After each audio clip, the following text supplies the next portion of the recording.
A paz do Senhor, nós somos a Escola Bíblica Casa de Zadok, né? A Escola Bíblica Casa de Zadok, nós estamos estudando juntos os livros da Bíblia, tá? Capítulo por capítulo, nós estamos estudando aí o livro de Romanos juntos, então você pode estar adicionando, né, a Escola Bíblica lá no YouTube, nós sempre baixamos a live, colocamos lá, para que você consiga estudar com tranquilidade, que você consiga pausar, separa o seu caderno, separa a sua Bíblia da sua preferência, para que você possa estudar de verdade, né? Ore ao Senhor para que te dê sabedoria, discernimento, para que você consiga entender a palavra do Senhor. É importante, né, você saber que a Bíblia ela tem várias versões, né? Tem as versões mais antigas, tem a versão da Nova Linguagem da Tradução de hoje e tem a NAA, né, que é a Nova Almeida Atualizada. Essas versões mais novas, e na linguagem de hoje, principalmente, ela é uma linguagem muito confiável, tá? Ela é muito importante para você que tem dificuldade, às vezes, de entendimento. Às vezes, você quer presentear uma criança, um jovem, né? Ou até mesmo você que tem muito tempo que está na igreja, mas você não consegue, né, entender as palavras que são mais antigas, você às vezes não tem prática de estudo na questão de dicionário, de concordância. Então, você utilizando uma Bíblia na linguagem de hoje, ela vai facilitar você entender a palavra de Deus, tá? Ele é o princípio de você conseguir aplicar no seu dia a dia. E esse é o objetivo. Não adianta você ter uma Bíblia antiga e você não conseguir entender o que está escrito ali. Ou você abrir essa Bíblia só quando você está na igreja, só quando você está em algum culto, né? A importância é que você consiga ler a Bíblia e entender a Bíblia todos os dias. Então, se você tem dificuldade, você pode procurar uma versão que se adeque melhor a você, né, ao seu entendimento. Não tem problema nenhum nisso. Hoje eu vou acompanhar o estudo com vocês com essa versão que é mais antiga, que é aquelas bíblias, né, de capa preta. A pastora Nayara tá com uma NAA lá, que é uma linguagem mais, né, dos dias de hoje.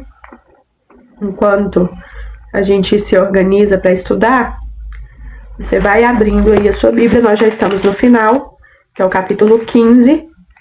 Ele tem 33 versículos, tá? Ele é um capítulo muito importante, porque ele nos dá, né, aí, um dos maiores conselhos, né, irmãos, de sermos imitadores de Cristo. Deixa eu chamar a pastora Nayara. A paz do Senhor para todos que estão entrando. A paz do Senhor para Marlene. Nós continuamos orando por você, viu, Marlene? Deus abençoe grandemente a sua vida. Amém, sejam todos bem-vindos, né? Tá terminando o nosso Romanos, né? Estamos entrando aí no penúltimo livro, né? Na verdade, aí Paulo vai encerrar aí a doutrina, né, para a Igreja de Roma. O capítulo 16 vai ser mais uma despedida mesmo, e eu acredito que este capítulo aqui, para o encerramento dessa carta, né, dessa epístola, Paulo ele fala de um dos maiores desafios da igreja, né? Nós passamos aí pela justificação, pela graça mediante a fé, a importância de você ter a submissão das autoridades, você entender o amor ao seu irmão, amor com Deus, amor com a igreja. E agora Paulo vai lançar ainda um desafio maior, né, que é falar sobre como você prova essa verdadeira fé. Nós terminamos ontem falando sobre isso, né, que você fazer algo sem fé é pecado. E aí ele faz a continuação, porque lembrando, irmão, que as cartas, que elas eram escritas, não tinham capítulos, né, elas eram por isso inteira, né? A Bíblia ela foi dividida por capítulos muitos e muitos anos depois de quando a Bíblia foi escrita. Então, quando você lê as epístolas, né, você lê as cartas de Paulo, as epístolas gerais, né, Tiago, Hebreus, 1ª, 2ª, Pedro, você lembra que elas foram escritas diretas, tá? Então não tem capítulo. Então, muitas das vezes você vai estudar um capítulo da Bíblia, você então não se prenda somente a um capítulo, né? Lembra de ler um capítulo antes, depois, porque esse capítulo 15, ele é a continuação do assunto do 14. Então, se você não assistiu o 14, eu quero te convidar a você conhecer o nosso canal lá no YouTube. Nós temos as lives passadas, né, as outras lives. Acho que a 14 a gente não colocou não, né? Não deu tempo de colocar a 14. Então, nós terminando a 15, nós vamos colocar a 14 e a 15 lá, mas você já pode acompanhar Romanos do 1 ao 13, já está disponível no nosso canal no YouTube. Lá também tem Jó, Eclesiastes, Provérbios, e quando nós terminarmos, nós vamos falar sobre os profetas menores. Nós vamos falar sobre os profetas menores, que é legal demais, então vai ser best. É o tempo aí de você ir se organizando, compartilha, convida alguém para assistir conosco, para compartilhar. É uma epístola maravilhosa, é uma epístola importante para o cristianismo, né? Foi esse livro que foi estudado por Lutero, por Martinho Lutero, quando ele começou ali a Reforma Protestante, ele estava estudando exatamente esse livro de Romanos. Então, a carta de Romanos, ela é uma carta ímpar, muito importante para o cristianismo, principalmente para o lado do protestante. É muito importante que você entenda a carta que foi a base para esse despertamento. Eu derrubei de novo o carregador. Senhor Jesus. E Nossa, até o final da live esse celular fica inteiro. É muito importante a gente entender, você que está chegando aqui conosco para estudar o livro de Romanos, que essa carta, ela é uma carta, é um alimento sólido para aqueles irmãos que se converterão a Jesus Cristo, e eles estão começando o evangelho ali, né, principalmente para os dias de hoje. Você está começando o evangelho com muitas informações. Vem informações de todos os lados, vem pessoas de todas as fés, todos os propósitos, várias igrejas, Então, naquela época, se tinha, né, os judeus, tinha-se os convertidos, que quem estava se convertendo ali ao cristianismo, né, a seguir Cristo, os gentios, os gregos, e cada um da sua maneira, cada um trazendo, né, aquilo ali, e eram aceitos, né, para todos congregarem juntos. Cristo não faz acepção de pessoas, não fala que A vai servir melhor que B, porque nós temos uma referência ali do Antigo Testamento, onde Deus separa as tribos. Então coloca ali os levitas, né, para cuidarem da parte do templo, do Santo dos Santos, e você tem as outras tribos que normalmente a sua vida na agricultura, na guerra, na civilização normal. Quando Jesus Cristo vem, que ele quebra esse padrão, irmãos, é um choque muito grande cultural. Por quê? Porque ele chega e ele não faz essa separação mais. Ele não coloca ninguém melhor do que ninguém. Então pensa só você crescer aí dentro de um evangelho que você aprende que tem um mais santo que o outro. Você tem assim um evangelho que cada um tem que fazer a sua parte, né? Ali cada um uns não podem tocar no templo, não podem fazer sacrifício, holocausto, nem nada. E aí você chega a Jesus Cristo, como Senhor e Salvador, você vê os discípulos, e aí eles passam a pregar um evangelho, e você é o sacrifício disso. Então Paulo aqui, que foi ler essa carta ali em Roma. Por quê? Porque Paulo não tinha ido lá, irmão. Paulo não tinha visitado. Imagina uma pessoa que nunca veio aqui, entendeu? Escreve uma carta para falar para todo mundo que está aqui que o que está acontecendo está errado, que ninguém é para ninguém brigar com ninguém, que ninguém é mais santo que ninguém, que se um come, outro não come, não tem problema, que cada um é responsável por si para servir a Cristo. E aí Paulo dá a grande notícia que a gente teve no capítulo anterior. Jesus veio para os vivos e para os mortos. Veio para todos. Então, mesmo que você não goste do irmãozinho que está do seu lado, Jesus veio para ele. E ele bota uma responsabilidade, irmãos, que até então não se tinha. Que é o qual? Aquele que está mais fraco, você ajuda, você cuida. Então, isso é um choque cultural muito grande. Por quê? Primeiro que Paulo não tinha ainda ido ali, né? Então, antes da gente começar a leitura desse texto, eu vou destacar 3 pontos aqui. Nós vamos orar para agradecer a Deus, né, toda graça, toda misericórdia de poder ministrar esse estudo hoje junto com vocês. Você que ainda não conseguiu, pega a sua Bíblia, pega o seu caderno e anota os pontos importantes que você vê hoje. Por quê? Nós incentivamos, irmãos, você não acreditar simplesmente porque a Bárbara falou ou porque a pastora Nayara falou. Você tem que crer porque a Bíblia é verdadeira. Então anota os pontos que você tem dúvida. Pesquisa o contexto histórico da época, as comprovações que tem dessa época, para que você tenha uma fé forte de saber que você pode acreditar, você pode defender, porque Deus é real para você. Nós podemos pregar a Bíblia inteira, irmãos. Se não houver a manifestação do Espírito Santo na sua vida, se for apenas a letra, a palavra por palavra, as pessoas são capazes até de estudar, de fazer pós-graduação, de fazer teologia, e elas saírem de lá ateus. Por quê? Porque somente, a Bíblia fala, isso é bíblico, somente o Espírito Santo é que é capaz de convencer você de que isso é real. Então ore, não me deixe orar sozinha, sempre que a gente orar, ore. Por mais que você fale assim, Bárbara, não sei orar, ore com as suas palavras. Tenho certeza que o Senhor sabe o que está no seu coração. Ele atende a oração que você faz. Não precisa ser uma oração extensa, muito bonita, com palavras difíceis. Basta você orar, Senhor, me deixa ver que isso é real. Mostra que o Senhor é real para mim. Por quê? Porque ele se faz real. E é necessário que você tenha essa realidade, essa certeza. Por quê? Porque se o Espírito Santo se faz real, irmão, na sua vida, olha, pode vir um anticristo face a face com você, entendeu? Que você não vai ter dúvida, você vai ter certeza. Agora, se você não conhece o Espírito Santo, se você não conhece que Deus é real na sua vida, vai vir pessoas falar, vai vir pessoas colocar em dúvida, e aí você vai se ver falando uma frase assim, será? Será que é verdade? Por quê? Porque a lógica, talvez eu vou ficar na dúvida, mas Deus, ele não é lógico, ele é real e ele é Espírito e verdade, tá bom? Então vamos orar?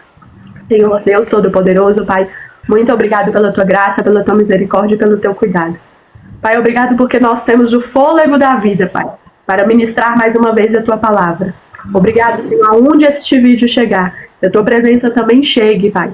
Que a tua presença, Pai, seja real tanto aqui para nós, como para cada pessoa aonde esse vídeo está chegando. Pai, pelo poder do sangue de Jesus, para tudo aquilo, Senhor, que quer impedir que essa pessoa assista essa live, que quer impedir que ela entenda, Pai. Que neste momento, Pai, pelo poder do sangue de Jesus, o Senhor possa abrir as nossas mentes, nosso entendimento, nosso coração. Quebra, Pai, todos os escudos, todas as barreiras, enquanto estivermos ministrando a tua palavra. Que o Senhor tenha, meu Deus e meu Pai, liberdade para curar, para libertar, para transformar, para trazer de volta, Pai, aquelas que estão perdidas. De volta, Pai, para te conhecer. E aqueles que nunca te conheceram, Pai, possam ter uma experiência real contigo. É o que eu te peço, Pai, pelo poder do sangue de Jesus. Amém. Amém? Então, 3 pontos muito importantes, tá? A data e o local, você está anotando nos seus estudos, a data e o local que isso aconteceu. A data aproximadamente vai ser ali 57 anos depois de Cristo, mais ou menos. Nero ainda não estava, né, tacando fogo em Roma, ainda não estava no seu ápice. Estava ali, a carta vem um pouquinho antes, como se fosse um aviso, entendeu? Para que eles pudessem amadurecer e se preparar para o que ia acontecer. Então, Paulo escreve isso tanto para os judeus quanto para os gentios, né, que estão se convertendo. E aí ele instrui eles a ter uma tolerância, instrui na carta inteira, né, do início. Ele vai dizendo a respeito da fé, ele vai dizendo a respeito da misericórdia, ele vai fazer todo o preparatório beabá do novo crente. Eu vou ler junto com vocês os primeiros 10 versículos para a gente poder conversar. Diz assim: ora, nós que somos fortes devemos suportar as debilidades dos fracos e não agradar-nos a nós mesmos. Portanto, cada um de nós agrade ao próximo no que é bom para edificação. Porque também Cristo não se agradou a si mesmo. Antes, como está escrito, as injúrias dos que te ultrajavam caíram sobre mim. Pois tudo quanto outrora foi escrito para o nosso ensino, foi escrito, a fim de que pela paciência e pela consolação das Escrituras tenhamos esperança. Ora, o Deus da paciência e da consolação vos conceda o mesmo sentir de uns para com os outros, segundo Cristo Jesus, para que concordentemente e a uma voz glorifiqueis ao Deus e Pai de nosso Senhor Jesus Cristo. Portanto, acolhei-vos uns aos outros, como também Cristo nos acolheu para a glória de Deus. Digo, pois que Cristo foi constituído ministro da circuncisão em prol da verdade de Deus, para confirmar as promessas feitas aos nossos pais, e para que os gentios glorifiquem a Deus por causa da sua misericórdia, como está escrito, por isso eu te glorificarei entre os gentios, e cantarei louvores a teu nome. E também diz, alegrai-vos, ó gentios, com o seu povo, E ainda, louvai ao Senhor, todos nós os gentios e todos os povos o louvem. Amém? Para quem está entrando agora, nós estamos lendo Romanos capítulo 15, e quando Paulo ele escreve esta carta, né, como a Bárbara falou, ela foi bem ali antes do ápice de loucura de Nero, né? E aí Nero vai enlouquecendo aos poucos e ele começa a fazer coisas terríveis com os cristãos. E aí a igreja que está em Roma, né, até então Paulo não tinha ido a Roma, Paulo vai a Roma quando ele é condenado à morte, aqui ele ainda não está em Roma ainda. E a igreja que está em Roma, né, que está no centro do Império Romano, é uma igreja de diversidade no sentido que tem judeus e tem gentios. O interessante dessa igreja é que Paulo ela trata ela em todos os sentidos de quê? Ele fala de que temos que amar a Deus, amar o nosso irmão apesar das nossas diferenças e tudo. Só que aqui no capítulo 15, Paulo ele é muito incisivo numa grande responsabilidade acerca da fé. No capítulo 14, ele falou para que nós tenhamos paciência com os fracos. Aí ele fala, mas nós que somos fortes. Quem é os fortes aqui que ele está falando? Os fortes que ele está falando aqui são as pessoas que têm uma fé mais madura. Aqui não é tempo de crente, tá? É uma fé mais madura, uma fé mais crescida. Você que tem uma fé mais madura, você que tem uma fé mais crescida, ele diz assim, ó, ora, nós que somos fortes na fé, temos que suportar as debilidades dos fracos e não agradar a nós mesmos. Ou seja, nós temos que suportar a incapacidade ainda de uma maturidade do outro irmão, seja no entendimento, seja no comportamento. As pessoas que estão começando a caminhar é como se fosse uma criança, né? A criança, quando ela vai aprender a andar, ela não vai sair correndo. Ela vai tropeçar, ela vai engatinhar, ela vai se machucar. Então, você que já anda, que já corre, que já pula, você não vai cobrar de uma criança que ela ande como você anda, que ela pule do jeito que você pula. Você sabe que cada um tem o seu tempo. Então, quando ele fala isso, ele começa a falar o versículo 2 assim, ó, portanto, cada um de nós agrade ao próximo no que é bom para a edificação. Então, quando eu vou agradar o outro, não é que eu vou fazer tudo o que o outro quer. Existe uma finalidade. E com essa finalidade, a edificação. Então, eu amo você, eu te dou um conselho, eu estou do seu lado, eu seguro na sua mão, suporto as suas fraquezas pelo bem da edificação. E aí, outra pessoa vai fazer isso conosco. Então, essa base é a verdadeira base do servir. É o quê? É eu fazer pelo outro, o que muitas das vezes o outro não está preparado para fazer por mim. Então, essa maturidade que é a base, irmão, do servir a Deus. Então, você não prova o servir a Deus pelo tanto de horas de culto que você assiste, pelo tanto de horas de culto que você participa.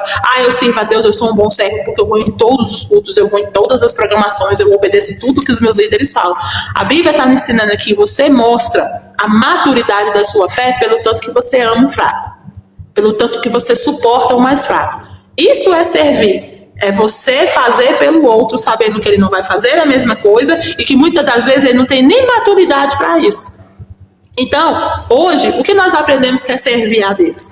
Eu vou servir a Deus porque eu vou obedecer, eu vou dar o dízimo, eu vou ofertar, eu vou para a igreja, eu não vou perder nenhum evento, eu vou fazer isso, tudo faz parte.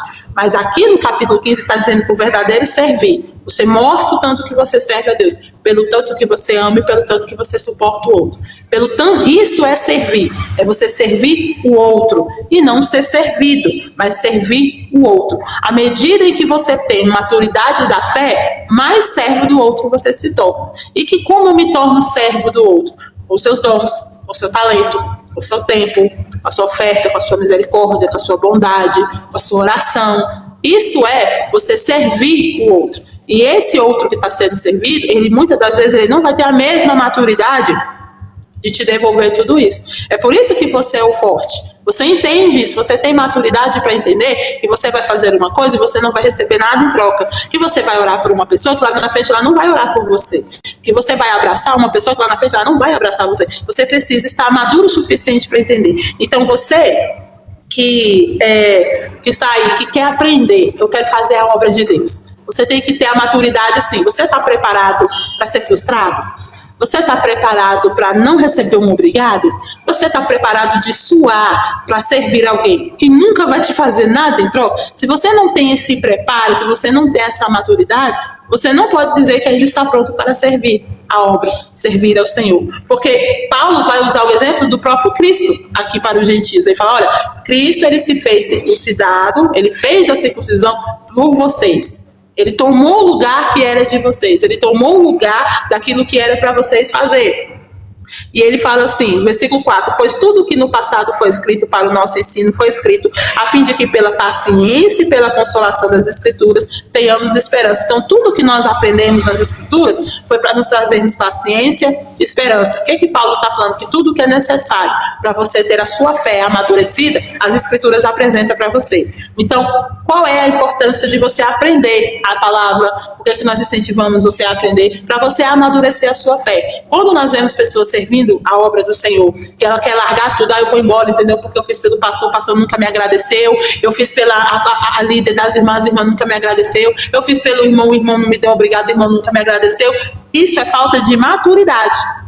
Isso é falta de maturidade. Por quê? Porque a Bíblia, irmão, em nenhum momento ela vai falar que esse é o seu galardão. Então, se você não tem o preparo de falar assim, Senhor, eu quero te servir, eu quero servir ao Senhor, eu quero ser útil para o reino do Senhor. Se você não está preparado para sentar numa mesa de Judas, se você não está preparado para sentar numa mesa de João e Pedro, né, que um ficava perguntando para o outro, Senhor, o que ele está fazendo aqui? Senhor, o que esse cara está fazendo aqui? Entendeu? Por que o Senhor escolheu ele? Se você não está preparado para sentar numa mesa com pessoas que pensam diferente, que agem diferente, que são imaturos na fé, você não está preparado para servir. Paulo não te chama de forte. Você só é forte pelo tanto que você ama. Você quer ser considerado um crente que é forte, não é pelo tanto que você sabe. Você não é considerado forte para Deus porque você sabe interpretar um texto bíblico no seu original, não é porque você sabe o grego, não é porque você sabe fazer orações lindas, não é porque você sabe dirigir um culto, que você sabe fazer uma linda liturgia. Você é chamado de forte pela Bíblia, pelo tanto que você consegue amar uma pessoa fraca. O tanto que você consegue amar uma pessoa que está começando. O tanto que você consegue servir uma pessoa que muitas das vezes é um cabeça dura, é uma pessoa difícil, é uma pessoa diferente. Isso que Paulo está dizendo para a igreja que está em Roma.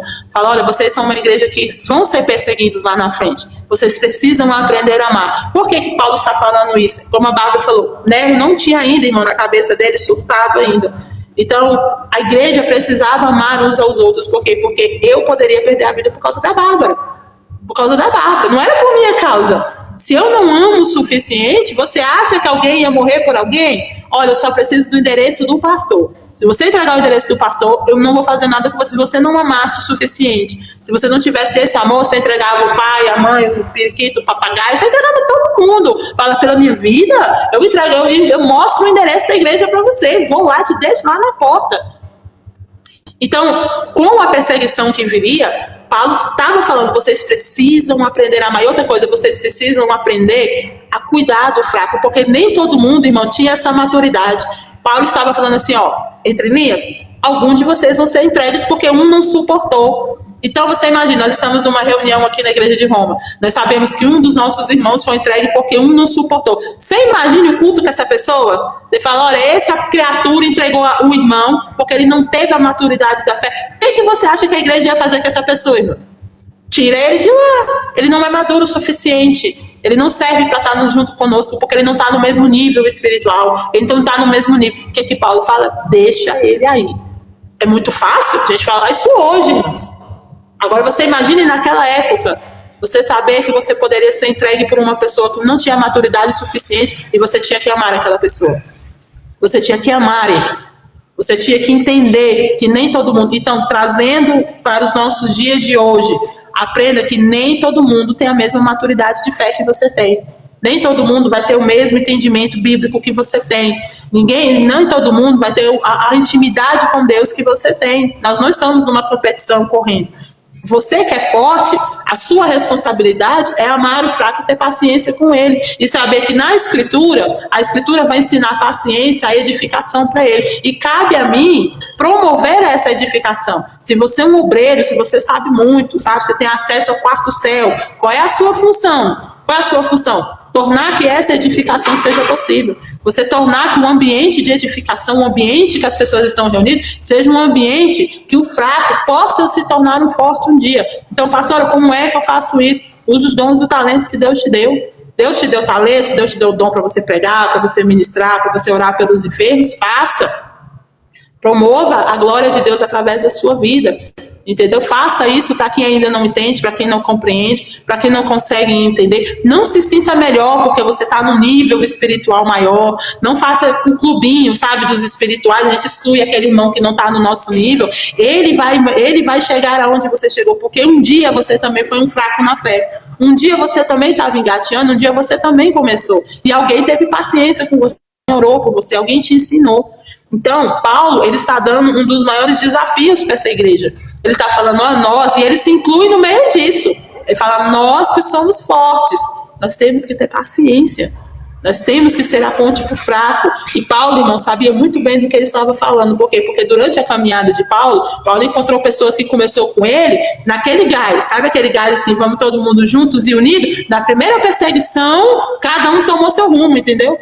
E aí, alguns daqueles mesmo que tinham tomado o rumo, você que gosta de estudar a Bíblia, estude sobre João Marcos, o que escreveu o livro de Marcos mesmo. Ele desistiu da caminhada. Aí daqui a pouco, irmão, ele teve que voltar. Aí como é que você volta? Com que confiança você volta?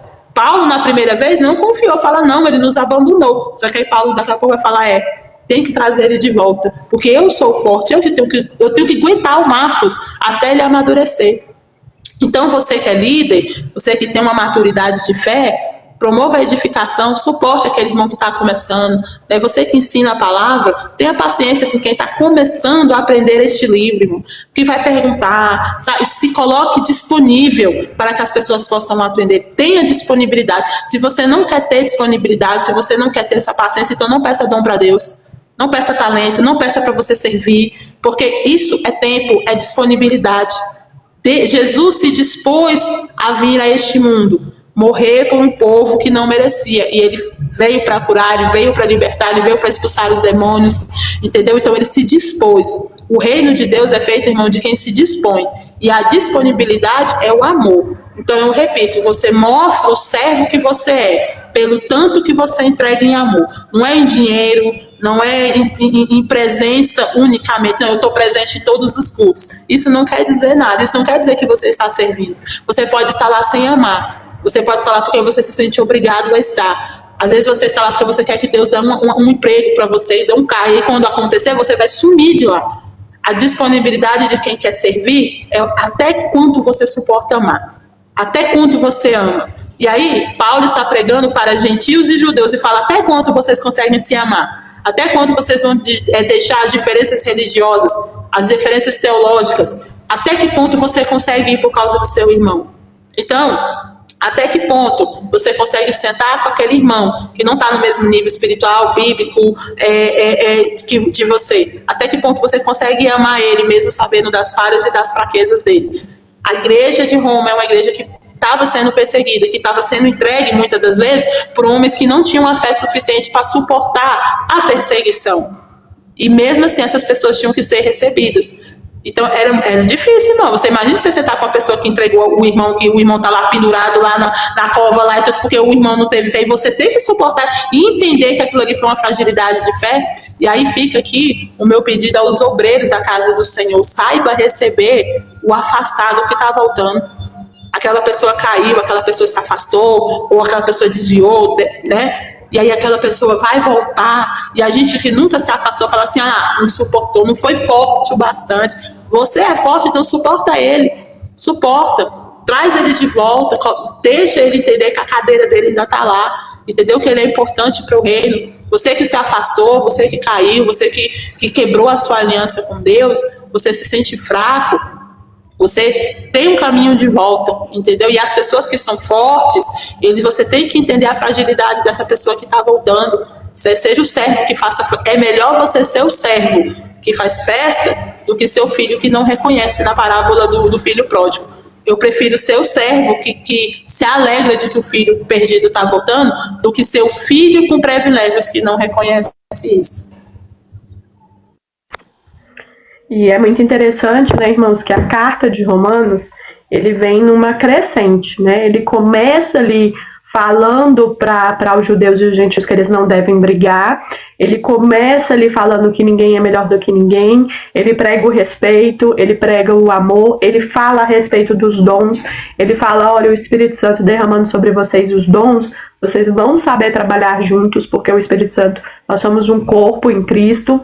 E aí ele começa a falar a respeito de que Jesus, ele morreu por todos, né? Ele vem falando sobre... que eu acho isso magnífico, só o poder do Espírito Santo pode fazer isso, irmãos. Ele vem falar sobre a vinda de Cristo, ele vem falar que o objetivo não é aqui na terra, ele vem falar, olha, o dia está próximo, estejam prontos, entendeu? Você está falando para um povo, irmão, que a qualquer momento Nero vai perseguir, vai matar praticamente todo mundo. Ele está falando, ó, não se abatam, quando vocês verem isso tudo acontecendo, vocês se lembrem que nós vamos ver Jesus na glória, nós temos uma vida eterna com Ele. Então, mesmo que isso aconteça, não se abatem, andem dignamente. E aí Paulo toca numa situação, eu acho isso maravilhoso. Ele fala, ó, você aceitou Jesus Cristo como seu Salvador? Ótimo. Agora você vai ter que mostrar os frutos, a prática, você vai ter que mostrar no comportamento, você vai ter que se revestir do Espírito Santo, se revestir do Senhor Jesus, para que vocês consigam fazer isso. E aí Paulo vai tocar, ó, no dinheiro, ele vai falar, ó, dê a César o que é de César, paguem os tributos, paguem o que é necessário, não fiquem devendo em nada, não chamem a atenção para si como os errados, como vocês estão errados, façam o que é necessário. E aí ele vai falar nesse capítulo 15, que eu acho isso muito bonito, que ele vai falar assim, ó, cada um de nós, versículo 2, agrade o próximo no que é bom para a edificação. Ele vem falando um amor mútuo, irmãos. Ele vem falando a respeito das escrituras, da pregação ao pregue para quem está fraco. Se ele está fraco, pregue para ele, ensine ele a palavra, tenha essa paciência. E como a Nayara falou, irmãos, como isso é real? Você vai fazer com a consciência de que o seu salário, ele não vem agora, ele não vem do povo, ele não vem das pessoas. Ele só vai pedir, olha, faça isso porque você forte, você vai cuidar de um fraco. Quando esse fraco se tornar forte, ele vai cuidar de outro fraco. Ele não fala assim, olha, forte, você cuida do fraco, porque quando ele ficar forte, ele vai cuidar de você também. Não, ele fala, olha, o forte cuida do fraco, porque quando o fraco ficar forte, ele vai procurar outro fraco, ele não vai voltar para você. Não é um investimento, irmão, nenhuma alma é um investimento a longo prazo, entendeu? A gente gosta muito de dar essa referência. O rebanho, ele não é seu, pastor. Você não botou uma coleira nele, entendeu? E fala assim, ó, é minha propriedade. Em nenhum momento na escritura, Jesus vai falar, olha, é seu, entendeu? Ninguém mais pode te tomar o resto da vida, você vai ficar aqui pra sempre comigo, entendeu? Porque eu preguei o evangelho pra você, agora você é meu escravo. Nenhum momento você acha isso na Bíblia. Aí Paulo vai virar e vai falar bem assim. Eu acho interessante que alguns falam, é uma eterna gratidão, né? Você tem que ser grato, porque eu que paguei o preço pela sua vida, eu que te batizei. Então é uma eterna gratidão, que a pessoa fica amarrada naquela gratidão, não pode mudar de ministério, não para nós, você tem que ficar aqui, porque fui eu que ganhei, fui eu que, né, me sacrifiquei por você e tudo, e na verdade isso não é válido, isso não é nem bíblico. E eu sei que esse é um tema muito polêmico, porque aí a maioria, né, vai virar e falar bem assim, então eu tô fazendo a obra, entendeu? Para ele ir para outra congregação, eu tô pregando, entendeu? Ele vai dar dízimo para outra pessoa, entendeu? Em vez de dar o dízimo para mim. Sim, irmão, ele vai ir para onde Deus quiser que ele leve. Ele vai, entendeu? Pregar onde Deus quiser que ele pregue. Quando ele virar forte, é do Senhor, irmãos. Deus vai derramar dom sobre ele para que seja utilizado para fracos. Em nenhum momento, a Bíblia vai dizer para mim e para você que é obrigatório, entendeu? A ficar. E é justamente isso, uma das belezas, né, do Evangelho, é você saber que você vai fazer sem esperar nada em troca da parte humana. A Bíblia fala, olha, lá naquele grande dia, você vai ter a sua coroa, você vai ter o seu reconhecimento. Cristo vai te reconhecer, irmão. Você quer melhor coisa do que isso? De você chegar no céu e Cristo te reconhecer e falar bem assim, olha, eu vi o que tu ganhou, a quantidade de alma que tu ganhou, eu vi o que tu fez, o que tu sofreu por mim, sem ganhar nada em troca lá na terra. Porque se você está aqui pregando o evangelho, se você está aqui fazendo a obra para reconhecimento financeiro, o que diferencia eu e você de Judas? O que diferencia, irmão? Porque você está fazendo em troca das moedas. Você está fazendo em troca do ouro, da prata. Você está fazendo em troca do status, em troca da honra humana. E aí Paulo, olha como Paulo é maravilhoso, ele vai falar, olha, versículo 5, o Deus da paciência e da consolação vos conceda o mesmo sentir de uns para com os outros, segundo Cristo Jesus. Então, você tem que ter paciência? Sim. Você tem que ter a consolação para sentir, para entender. Aí ele vai falar, versículo 6, para que concordentemente a uma voz glorifiqueis a Deus, o Pai de nosso Senhor Jesus Cristo. A honra é dele, a glória é dele. Você vai até onde ele deixa. Aí, outras palavras na Bíblia vai dizer bem assim, olha, a Nayara vai vir plantar, eu vou regar, outro vai vir e vai colher. Você não vai ver a Bíblia falar, olha, você vai plantar, você vai colher, você vai regar, entendeu? E você vai pegar os frutos e você vai fazer tudo sozinho. Não, ele vai dizer, olha, cada um vai ter a participação. Por que isso é importante, irmãos? Isso é muito difícil de se praticar. Na realidade, eu acho isso muito engraçado às vezes. Deus tem a misericórdia de nós, irmãos. Porque nós damos esse tipo de estudo e as pessoas viram pra gente e falam bem assim, então, essa igreja não existe. Essas pessoas não existem. Não é possível fazer assim. Irmão, não existe quando você não tem o Espírito Santo. Se a igreja que você está congregando não consegue ser assim, é preciso sentar, orar, entendeu? Entrar num propósito de oração para que o Espírito Santo entre nessa igreja. Porque quando há o amor da presença de Deus, é ele que convence você. Não é automático. Você não consegue ficar parado. Hoje nós tivemos a experiência de ir a um sepultamento de uma pessoa muito querida, né? Fica aqui meu abraço para os familiares, se essa live chegar até eles, para os amigos que estão vivendo esse luto, nós oramos por vocês. E nós vimos isso muito real. Uma pastora, uma bispa que foram, olha, irmãos, anos, entendeu? Não foi um dia, foi anos, orando, intercedendo, não tinha feriado, não tinha aniversário, não tinha data, entendeu, comemorativa, para ela orar pelas pessoas. No dia de sepultamento, muitos viraram e falaram bem assim, então hoje é dia de jogo, entendeu? Nós não vamos. Está muito ocupado hoje, entendeu? Irmão, se ela fosse depender do retorno, entendeu, de quem ela orou, misericórdia, irmãos, nós não faríamos o evangelho. Nós não pregaríamos a palavra de Jesus. Por quê? Porque o ser humano ele não é capaz, irmão, de ter esse sentimento, de ter, às vezes, esse retorno. Às vezes, a própria pessoa não consegue, irmãos. E isso, nós temos, como Paulo fala, nós temos que entender. Nós não podemos virar as costas e apontar os dedos, como a pastora Nayara falou. Aquele irmão que está voltando para a igreja. Nós temos aqui pessoas que estão nos assistindo, que estão fora da casa do Senhor. Que você tenha liberdade de voltar para a casa do Senhor e que tenha pessoas fortes lá para poder não apontar o dedo para você, para ter paciência, para ter amor. Não é para virar e falar bem assim, olha, eu te avisei, entendeu? Bem feito que você tá assim, não, irmãos. Imagine se Cristo virasse para mim, para você e falasse, ó, bem feito, entendeu? Que você sofreu isso e agora você tá querendo vir pela dor. Não, a Bíblia não fala que ele faz isso. A Bíblia fala que ele se alegra, que o céu faz festa por uma alma que retorna, por uma alma que se converte. E aí eu e você queremos estar num nível diferenciado, entendeu? Para não ter paciência. Isso não é bíblico. Por isso, eu quero destacar aqui um ponto muito importante nessa passagem especificamente do capítulo 15. É muito difícil que uma pessoa que congrega, que uma pessoa que está dentro da igreja, irmãos, que uma pessoa que às vezes não tem essa intimidade com o Espírito Santo, é muito difícil que ela se converta. A Bíblia ela fala que vai ter trigos, né, vai ter joios, vai estar tudo misturado ali dentro da congregação. E aí o que eu quero falar para você? Você que talvez se desviou por conta disso, você que talvez está pensando em nunca mais servir a Cristo por causa disso, a Bíblia ela fala que vai ter. Cristo já sabe que lá dentro da igreja tem gente que não presta, entendeu? Ele já sabe. Mas ele compara isso como uma colheita. Ele fala, se eu pegar para fazer justiça, para separar o joio do trigo agora, e eu for fazer justiça, eu vou fazer justiça com os que estão certos e que estão errados.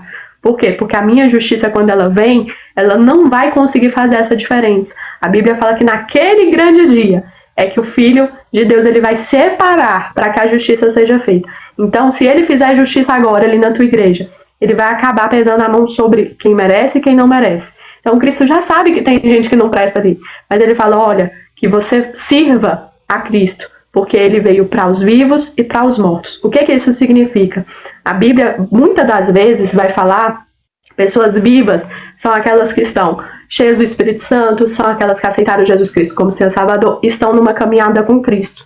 Muitos que estão ali estão mortos espiritualmente. Eles não têm olhos da fé. São aqueles que fazem comentários inconvenientes. Já viu aquele comentário assim, então, você não parou de fumar ainda e tá aqui? Você não parou de beber ainda e tá aqui? Você não parou isso? A pessoa faz uma lista, entendeu? De tudo que você tem que se corrigir pra estar ali. Bárbara, você tá dizendo que um bêbado tem que ir pra igreja? Tem. Tá dizendo que uma prostituta tem que ir pra igreja? Tem.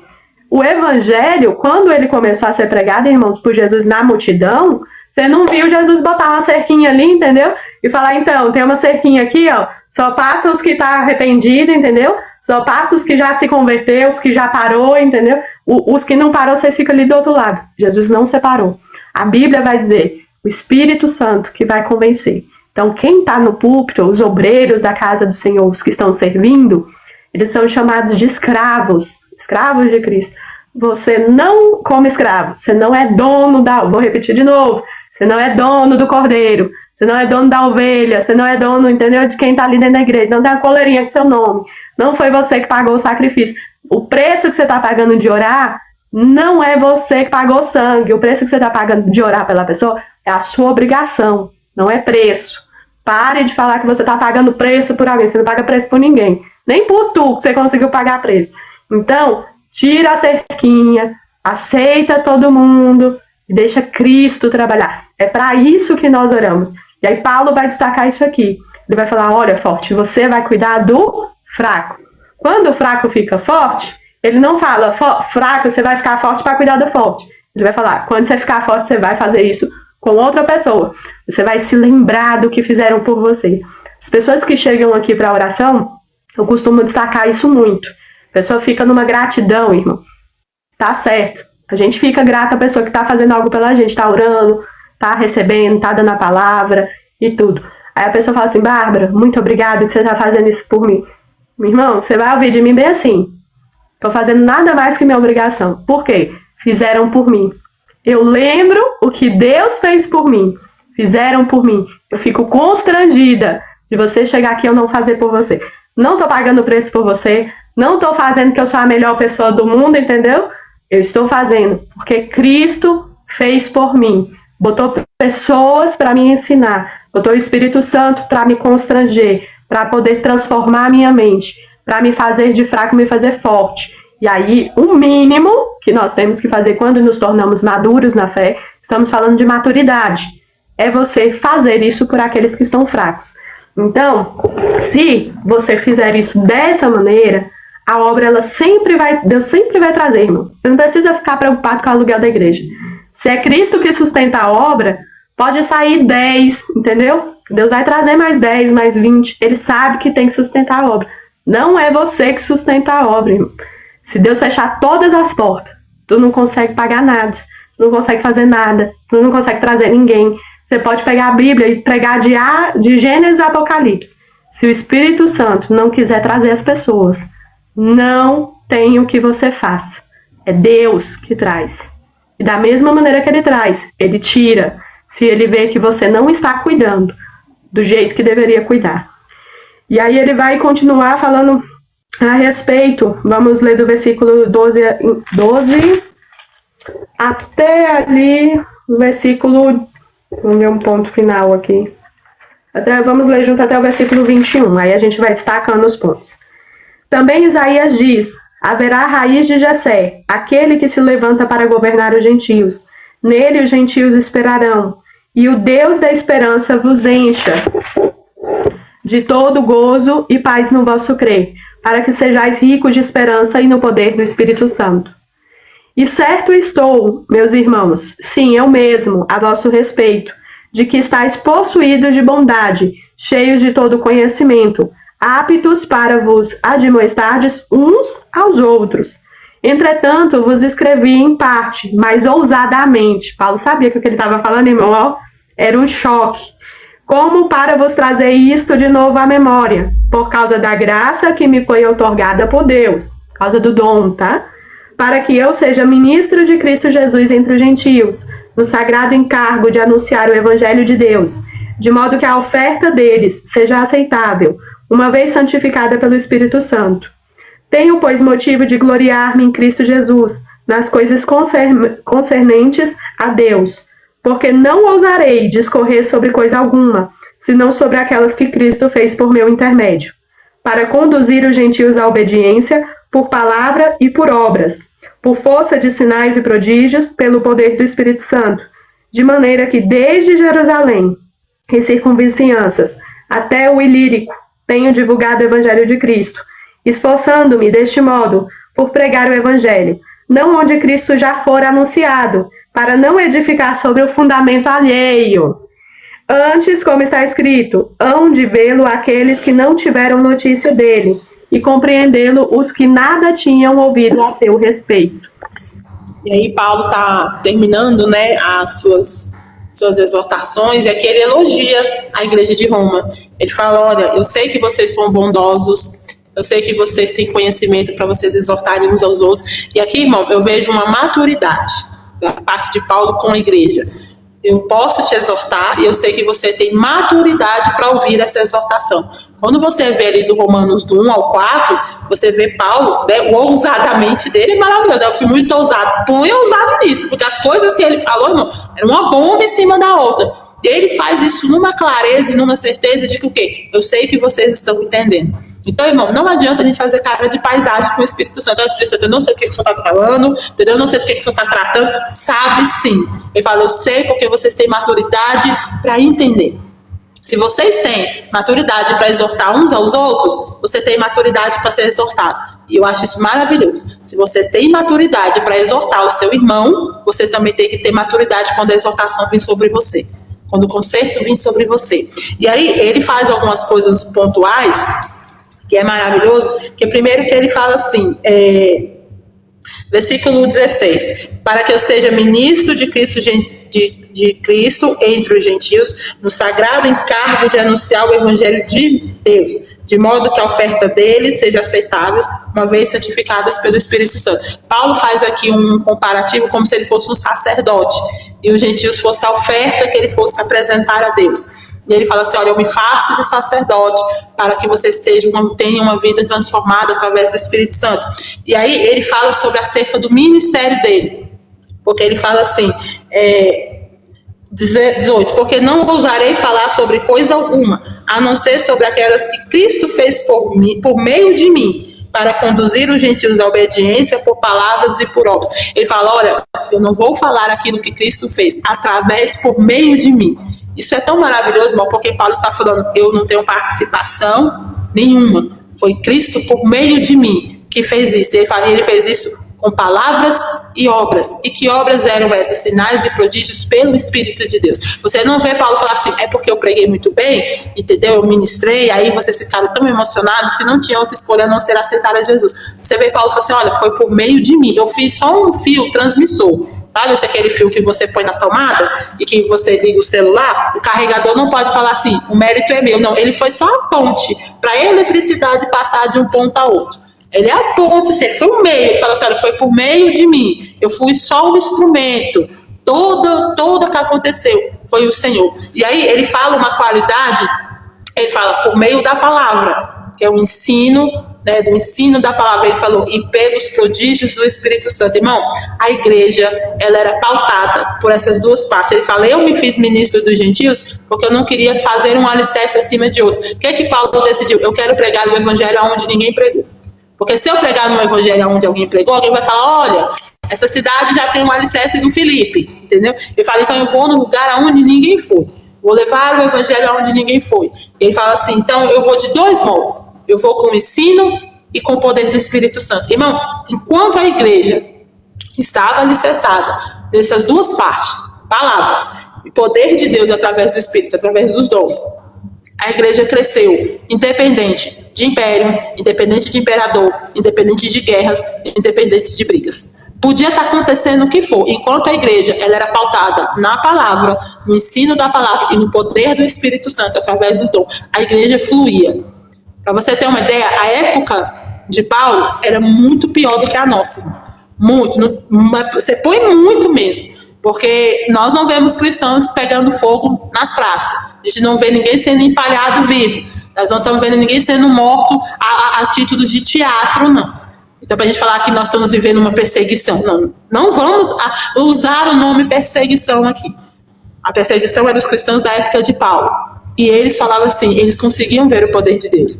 Por quê? Porque eles eram pautados nesses dois alicerces, a palavra e o poder de Deus. A partir do momento em que a igreja deixou o alicerce do ensino da palavra e o poder do Espírito Santo de Deus através dos dons, e ela pegou conhecimento, influência do Estado, poder financeiro, e ela trocou o Espírito Santo pelo poder, pela influência, ela virou a maior coisa horrível que tinha. Ela começou a fazer coisas que os imperadores faziam. Ela começou a agir como Nero agiu. Nero não sabia quem era o Espírito Santo, ele era ruim com força. A igreja depois começou a agir com Nero em nome de Deus, usando o nome de Deus. Então ela conseguiu ser pior do que Nero, ela conseguiu ser pior do que Domiciano, ela conseguiu ser pior do que Cláudio, ela conseguiu ser pior do que todos os impérios que passavam. Por quê? Porque ela saiu do alicerce, palavra e poder de Deus. Quando nós tiramos o Espírito Santo para o poder de Deus, tiramos o ensino da palavra e colocamos nossa metodologia, nosso marketing, nosso pensamento e tudo, nós não estamos fazendo a obra de Deus. A obra de Deus ela é pautada pelo ensino da palavra e pelo poder de Deus através do Espírito Santo. Quando nós tiramos isso da igreja, irmão, nós somos tudo, menos igreja. Paulo está falando que isso é um alicerce, é base. Para funcionar, tem que ser assim. E ele está falando assim, olha, eu não vou ousar falar nada além do que o Espírito fez, que o Cristo fez através de mim, por meio de mim. E fala, eu chego a vocês, entendeu? E eu sei que vocês se tornam uma oferta agradável. E isso só é possível por causa desses dois alicerces. Por causa da palavra e por causa do poder do Espírito Santo. Então, obreiros que estão nos acompanhando, você quer crescer a obra na sua igreja, não é você trazer um marqueteiro, não é você trazer um marketing que você aprendeu, não. Se você não tiver esses dois alicerces, para Deus não é crescimento. Não é porque a igreja tem 10 e daqui para o final do ano ela vai ter 100, ela cresceu. Se ela não crescer debaixo desses dois alicerces, Deus não tem ela como crescimento.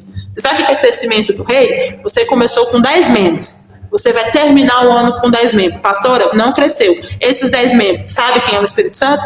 Sabe o que é dom? Eles buscam o Espírito Santo, eles têm intimidade com Deus, então é um crescimento para o reino. Crescimento é o tanto que nós apresentamos de Deus para as pessoas, não é numérico. A partir do momento que nós queremos que fôssemos numérico, lá atrás não deu certo, irmãos. Por isso que abraçou o Estado, abraçou o dinheiro, abraçou a ganância, abraçou a indulgência. Nós erramos muito também na Reforma Protestante. A Reforma Protestante ela não foi um ciclo sem defeitos. Por quê? Porque o pensamento ainda estava enraizado em muita coisa. Então, você que não conhece a história da Reforma Protestante, teve muita gente que errou feio, teve muita gente que matou porque o outro pensava diferente, porque, eu concordo com isso, você não concorda, eu vou te matar. Se você pisar aqui na minha cidade, eu te mato porque você pensa diferente. Então, eram homens que, porque o outro pensava diferente, não deixava o Espírito Santo agir, cometeu os mesmos erros. Irmão, nós temos cometido os mesmos erros há 2000 anos. É os mesmos erros. Eu não espero o Espírito Santo tratar a pessoa, eu não espero o Espírito Santo tratar, não. Porque eu vou lá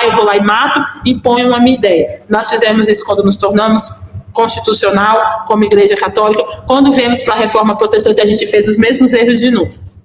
A gente não pode continuar errando, irmãos. Não pode ficar nesse ciclo de erro. A igreja, por muito tempo, você que nunca conheceu a história da igreja, a igreja não teve a paciência. Eu estou falando de 300 anos, né? A igreja, por 300 anos, quando ela não conseguiu chegar num ponto, porque o que era a ceia? A ceia era o corpo de Cristo representado por causa de uma discussão, irmãos. A Europa foi dividida no meio, praticamente. Então, você que fica brigando, eu sou calvinista, eu sou arminiano, eu sou isso, eu sou aquilo, comece a saber de onde é que foi a raiz disso aí.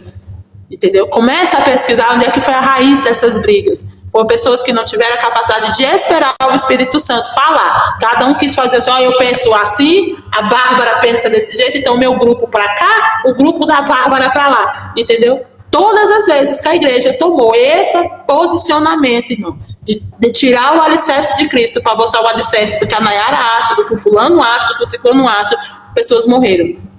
Nós matamos pessoas fisicamente, espiritualmente, matamos ministérios, porque a pessoa não se enquadra no nosso quadradinho. Paulo, ele é o maior exemplo disso. Por quê? Porque os apóstolos que estavam em Jerusalém, né, no livro de Atos, eles começaram a colocar algumas regras para servir ao Senhor. Olha, tem que ser debaixo do nosso alicerce, tem que ser debaixo da nossa coisa. Mas Jesus não fez isso. Mas eles queriam fazer, entendeu? Estava crescendo, né, para não sair assim desordeiramente. Vamos colocar as regrinhas e tudo. Alguns sentiram dificuldades de entender que Paulo era um apóstolo. Não, Paulo, você não é apóstolo, você era perseguidor até um dia desse. Entendeu? Apóstolo foi a gente que andou com ele, sentou com ele, comeu pão com ele, você não fez nada disso. Paulo vem e fala assim, eu sou o apóstolo dos gentios. Ninguém queria ser apóstolo dos gentios. Ninguém queria reconhecer primeiro os gentios como cristão. Ainda mais ser apóstolos e ministro dele. Então Paulo fala, eu vou debaixo desse alicerce, ensino da palavra e busca pelo poder de Deus. A igreja do Senhor, todas as vezes que ela fugiu desse alicerce, ela matou pessoas, ela matou o ministério, pessoas que eram cheias dos dons de Deus. Eles foram aprisionados, eles foram mortos por outros cristãos que não reconheciam o poder de Deus. Nós estamos hoje fazendo a mesma coisa. Nós estamos sentando em mesas de debate, discutindo, batendo boca, espumando uma boca, entendeu? Por quê? Porque nós não conseguimos mais, irmão, voltar a esse alicerce. A igreja, irmão, era um ato simples. Era palavra, era prodígios. Paulo está falando, eu fui com os gentios por palavras e por sinais, prodígios. Ele chama de prodígios, milagres, maravilhas, irmãos. Qual foi a última vez que nós vimos isso nos nossos cultos? Qual foi a última vez que nós nos reunimos para ver prodígios do Senhor? O Espírito Santo não mudou, é porque ele deixou de ser o alicerce. O alicerce dos nossos cultos hoje são os entretenimentos, são as emoções. Você tem que ir para o culto, você tem que se emocionar, você tem que sentir, você tem que se arrepiar. E o Espírito Santo ele não vai fazer culto para isso. Ele vai fazer para te tratar, para te curar, para te libertar. E muitas das vezes isso vai doer. Muitas das vezes você vai ouvir coisas que você não queria ouvir. Ou você acha que essa carta de Romanos foi bem aceita aos ouvidos dos gentios e dos judeus. Por isso que Paulo falou, eu fui em vocês ousado. Eu fui ousado com vocês. Porque eu sei que vocês têm entendimento para ouvir. Qual é o nosso problema, irmão? Nós queremos ser tratados como os bebês eternamente. O Senhor não vai te tratar como um bebê eternamente. Você vai amadurecer e você vai ouvir coisas que vão te confrontar. E o Espírito Santo, ele faz isso. Ele vai falar coisas que vai te confrontar. Você vai se irritar, você vai reagir, você vai ficar com raiva. Mas o Senhor não muda a palavra. Isso é maturidade. Então, quando nós tiramos a palavra e os dons do Espírito, né, e nós colocamos os nossos entendimentos, nunca dá certo, nunca deu certo na história da igreja. Não é hoje que vai dar. Nós temos que voltar. E aí eu te pergunto, olhe para a igreja onde você está congregando, olhe para o ministério. Tem palavra? Tem ensino? Pastor, a gente não tem ensino, a gente tem poder. Que poder é esse que não tem palavra? Que poder é esse que não tem ensino? E que ensino é esse que não tem poder? Que ensino é esse que não produz cura, que não produz salvação, que não produz libertação? Você que está aí nos assistindo, eu quero um ensino, eu quero fazer o curso de teologia, faça o curso de teologia, mas não pense que isso vai te trazer conhecimento bíblico. Deixa eu te falar, isso é pesquisa, tá? Isso é pesquisa. Não existe um lugar melhor de fazer alguém se transformar em ateu do que uma faculdade de teologia. Você nunca vai ver uma pessoa falar assim, eu me tornei ateu porque eu fui para o círculo de oração. Você vai encontrar muitos. Eu fui por quê? Por que as pessoas estão indo para a faculdade e estão virando um ateu? Se eles estão estudando a Bíblia, se eles estão estudando a palavra de Deus, por que existe um movimento sério que está sendo pesquisado? O que está acontecendo com as nossas faculdades de teologia? Ou a pessoa está se transformando, está voltando a ser católico, ou a pessoa está virando ateu. Por que as pessoas estão fazendo isso? Se eles estão estudando a palavra. Por quê? Porque essa palavra que está sendo ensinada não é a palavra de Deus, é a palavra da filosofia, é o conhecimento da ciência, e ela é muito bem-vinda, mas ela só é bem-vinda se ela estiver no segundo alicerce, poder do Espírito Santo. Se a palavra que você está estudando não promove o Espírito Santo, não vem do Espírito Santo, e não promove a evidência do Espírito Santo, você está somente no conhecimento. E conhecimento por conhecimento, irmão, tem muitos por aí que não mudam a vida. Então estude. Nós não somos uma escola bíblica contra o curso de teologia. Faça, mas não faça no entendimento de que eu vou fazer para conhecer a palavra. Tem gente que está fazendo e está virando um ateu. A minha pergunta é por quê? Por que estamos estudando a Bíblia e estamos resolvendo não crer mais no Senhor? Porque eu tenho certeza que esse conhecimento não vem do Espírito Santo. Porque o conhecimento que vem do Espírito Santo vai fazer você se tornar um apaixonado por Deus. vai fazer você se tornar uma pessoa que quer andar nos caminhos do Senhor. O conhecimento está te afastando, o conhecimento está fazendo você ficar longe das coisas de Deus, da casa do Senhor, não crer mais no Senhor. Esse conhecimento é diabólico, ele não é um conhecimento do Espírito Santo. E aí eu vou destacar, dentro disso que a pastora Nayara está falando, irmãos, o versículo 14, né? 14 e o 15 aí do capítulo 15 de Romanos, ele vai falar assim: certo estou, meus irmãos, sim, eu mesmo a vosso respeito, de que estáis possuídos de bondade, cheios de conhecimento, aptos para ensinar, né, admoestar, ensinar uns aos outros. O que é que Paulo está falando? Ele está falando de uma igreja, irmão, que ele tem conhecimento. E aí, o versículo 15, que eu acho magnífico, ele vai falar bem assim: entretanto, né, porém, mas vos escrevi mais ousadamente, como para vos trazer isto de novo à memória. O que é que Paulo está falando? Paulo está falando: olha, o que eu estou escrevendo para vocês lembrarem que Jesus ele veio, morreu na cruz por vocês, que os judeus e os gentios não têm diferença, os gregos ele morreu para todos, que a fé é o fundamento de todas as coisas, sobre os dons, sobre o Espírito Santo, ele vai dizer: estou só lembrando vocês já sabem disso. E eu acho isso magnífico, irmãos. Por quê? Porque Deus, ele vem falar: ó, vocês já sabem, eu não estou fazendo nada de novo, entendeu? Vocês já sabem, Então, tem pessoas, irmãos, que ela já sabe, ela já esteve na igreja, ela já aceitou Jesus, ela sai da igreja ou ela fica na igreja, mas ela não está em Cristo. Ela já sabe, ela está cheia de conhecimento, mas ela não lembra mais. Ela se esquece, sabe aquelas pessoas que se esqueceu do primeiro amor? Se esqueceu da presença de Deus? Se esqueceu do poder? E aí Paulo dá uma chave maravilhosa para mim e para você, obreiro da casa do Senhor. Ele vai falar bem assim: olha, com essas pessoas, né, com vocês, Romanos, que vocês já sabem, já conhecem a palavra, eu não vou com o meu conhecimento. Porque Paulo, irmãos, ele tinha conhecimento, estudou nas melhores escolas, sabia tudo de A a Z. Imagina ele falando difícil, entendeu? Lá ele podia fazer um discurso muito eloquente, ele podia trazer muitos fundamentos que ele tinha estudado, mas ele vai falar: olha, eu não vou com o meu conhecimento, eu não tenho capacidade para isso. Ele vai falar: eu não ouso fazer isso, né? Eu vou com o que Cristo fez, com o que Cristo está fazendo, através do meu intermédio, Cristo está fazendo. Eu vou conduzir os gentios à obediência. Então, talvez você, que é um crente que desviou, né, ou está dentro da igreja, mas você não está em Cristo, basta você se lembrar o primeiro princípio, a obediência. Você está sendo obediente a Cristo? Bárbara, não vejo a minha vida mudar, não vejo, entendeu, os meus filhos mudarem, meu casamento não muda, minha vida financeira não muda, passa 10, passa 15, passa 20 anos, parece que é a mesma coisa, não estou vendo, né, o Espírito Santo, as coisas, os prodígios, né, não estou vendo sinais de Deus na minha vida. Por quê? A obediência, irmãos. Então, assim, você tem sido fiel a Deus, você tem sido fiel a Deus financeiramente, você tem sido fiel a Deus no serviço da sua alma para com Cristo, né? Como nós já falamos aqui em outros estudos de outros livros, você não precisa estar no púlpito para você servir a Cristo. Você não precisa estar lá na frente, você não precisa estar no louvor. Você pode servir a Cristo na sua casa, sendo uma mãe melhor que ensina a palavra para os seus filhos, sendo um pai que ensina a palavra para os seus filhos. Você pode servir ao Senhor no seu trabalho, você pode servir ao Senhor no seu dia a dia. Você tem sido obediente na questão espiritual? Você é uma pessoa que ora a Deus da sua maneira. Não estou falando que você tem que orar na tabelinha que alguém botou para você. Você tira algum momento de oração para orar a Deus da sua maneira? Ou você está há 10, 20, 30 anos com uma pessoa para orar por você?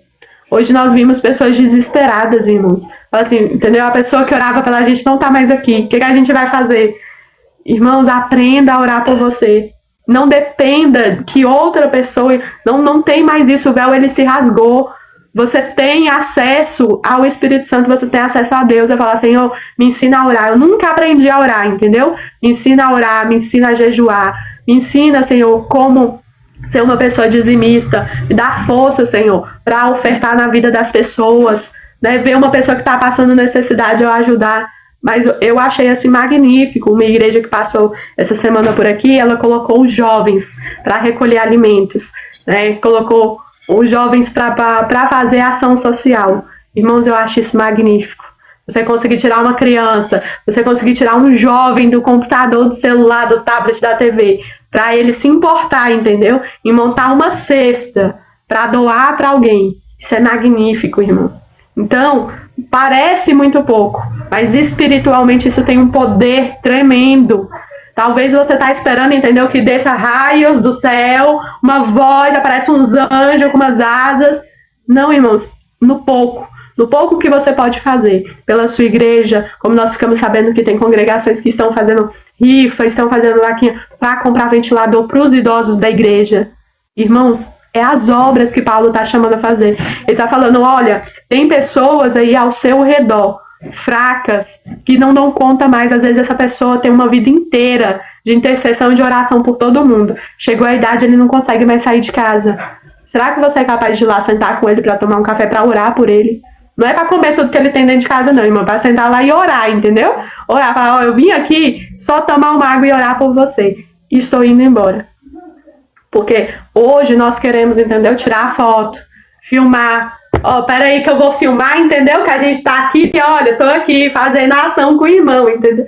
Não, faça para o Senhor. Será que você é capaz de fazer sem filmar? Sem tirar uma foto e falar, Senhor, é uma oferta agradável a ti. Quando eu falo de oferta, não é só financeiramente. Tem financeiramente as obras que você pode abençoar.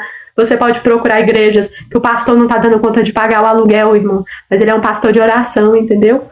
Deixe ser usado, ore assim. Você que tem recursos financeiros, porque eu sei que tem pessoas que têm recurso financeiro me assistindo. Você que tem recurso financeiro, em vez de você comprar a camisa do Brasil, entendeu? Você ora assim, falando assim, Senhor, me ajuda a enxergar obras que fazem pelas almas, obras que trabalham para o Senhor de verdade. Me ajuda a ajudar aquela irmãzinha da oração que não está dando conta de comprar a comida do mês. Me ajuda a ajudar aquele irmão da oração que está desempregado. Então, Paulo, ele convida as pessoas a começar a conhecer o Espírito Santo, porque só o Espírito Santo faz isso, irmão, de dar essa vontade no seu coração de parar de olhar para si mesmo, pro seu próprio umbigo, começar a olhar os outros e fazer sem querer retorno, sem querer recompensa. E aí, ele vai falar, olha, estou, versículo 20, esforçando-me deste modo por pregar o evangelho, não onde Cristo já for anunciado, para não edificar sobre fundamento alheio. Se é uma pessoa que já tem dom, irmão, ela já tem dom, ela já ora, ela já tá cheia de Deus, larga dela, irmão. Nós vemos hoje o clubinho, entendeu? Vamos juntar um clubinho, eu acho isso horrível. Culto de missões, entendeu? Vamos juntar um clubinho de crente que já é crente há 30 anos, cheio de dom, entendeu? E vamos todo mundo para a igreja cultuar. Estamos cultuando a Deus? Estamos. Você só não está fazendo obra e não está ganhando alma nenhuma. Larga o clubinho, entendeu? Larga de edificar onde Deus já está fazendo, já é cheio de dom. Você chega no irmão e fala assim, irmão, você já é cheio de dom, entendeu? Não preciso falar de Jesus para Nayara. Eu vou chamar a Nayara aqui para falar assim, Nayara, vem que eu vou pregar para você, entendeu? Eu prego para você e você prega para mim, entendeu? Nós vamos trocar a figurinha. Gente, para com esse trem ridículo. Vamos pregar onde não conhece a Deus. Esse mês eu sentei com uma jovem que ela virou para mim e falou bem assim, olha, eu cheguei uma vez ir para a igreja, entendeu? Mas eu percebi que eu fui para a igreja e não fiz diferença nenhuma de estar lá, entendeu? Todo mundo que se conhece se cumprimenta, todo mundo que já é crente se cumprimenta, e eu que estava lá visitando, ninguém se importou comigo. Quando o pastor veio falar comigo, ele veio perguntar qual era o meu dízimo. Então, assim, bonito, né, para nossa cara? Pregar o evangelho para quem ainda não conhece a Cristo.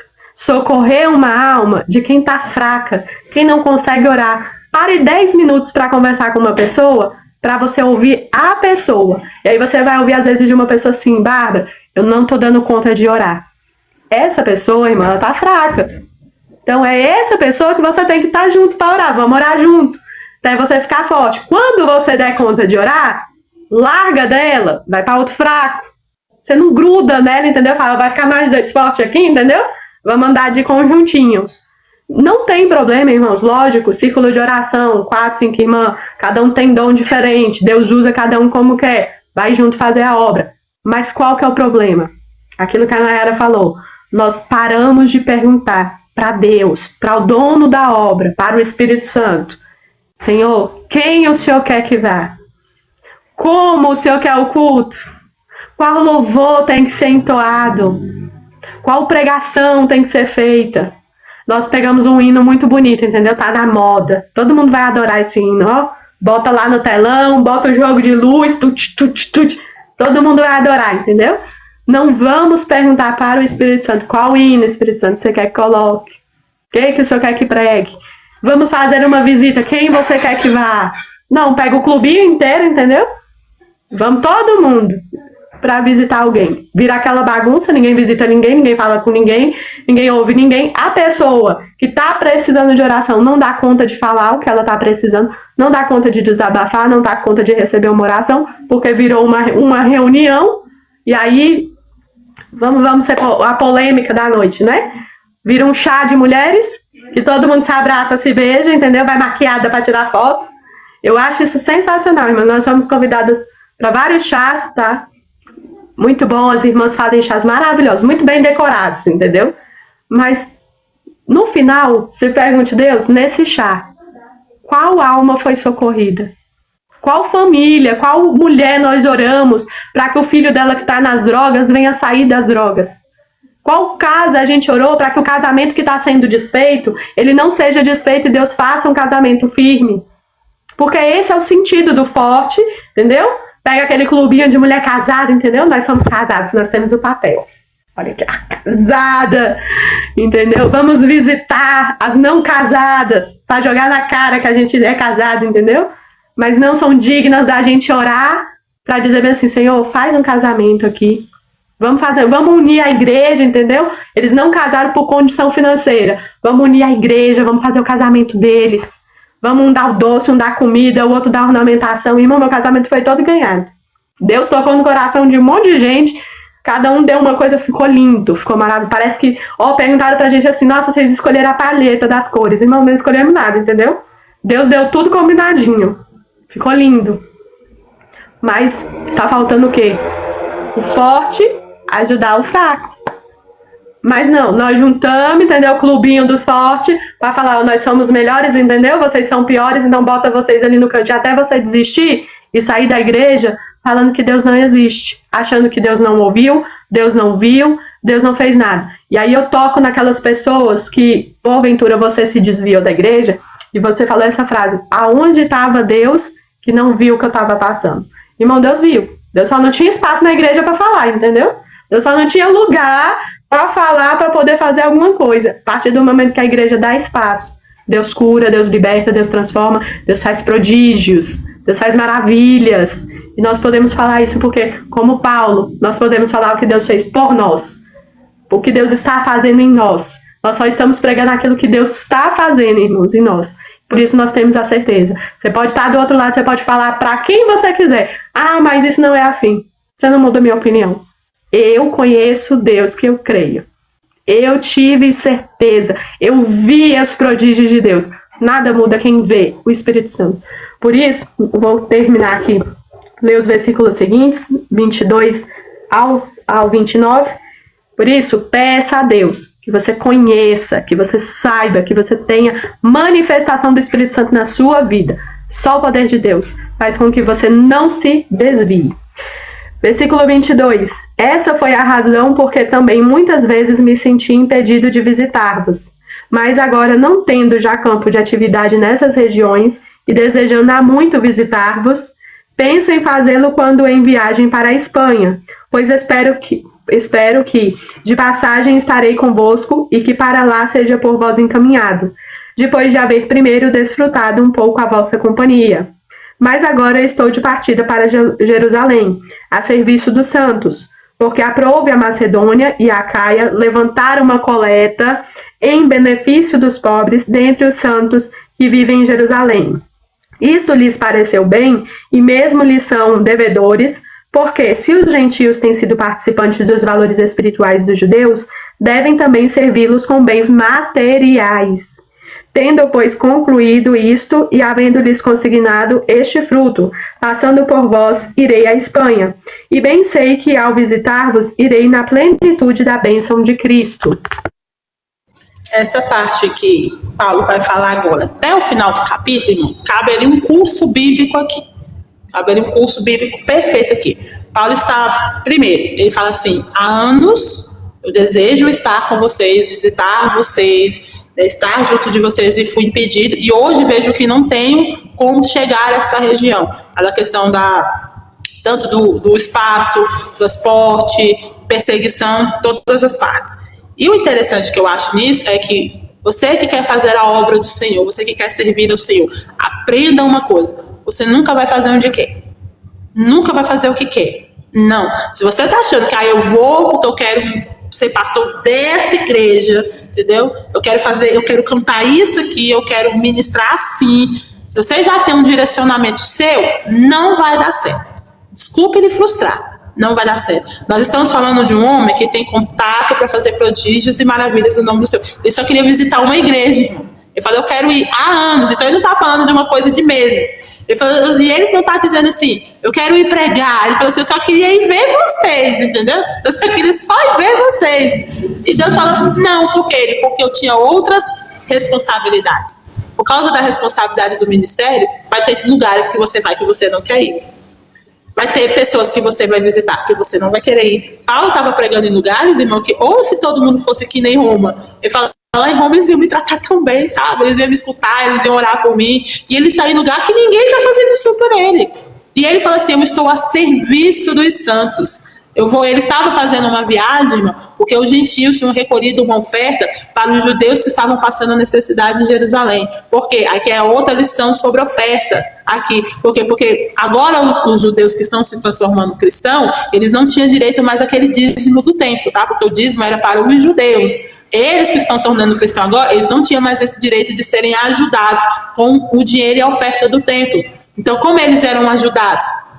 Os próprios gentios, os judeus, eles levantavam ofertas e Paulo estava na responsabilidade de levar essas ofertas até lá. Ele fala, olha, que bom, porque vocês receberam espiritualmente, estão devolvendo em bens materiais para aquelas pessoas.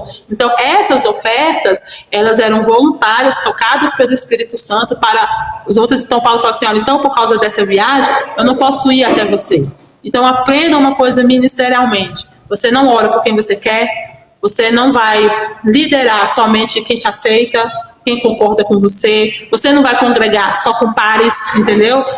Nós somos uma família. Irmão, eu tenho uma raiva desse negócio de que a igreja virou família.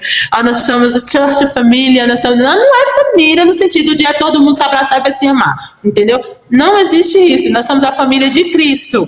E a família de Cristo, você vai conviver com pessoas que você não quer. E ele é sua família. Mas não trate isso como se é porque assim, a gente se ama tanto, a gente se parece, nós somos idênticos. Não. Eu sou família e você vai ser totalmente diferente de mim.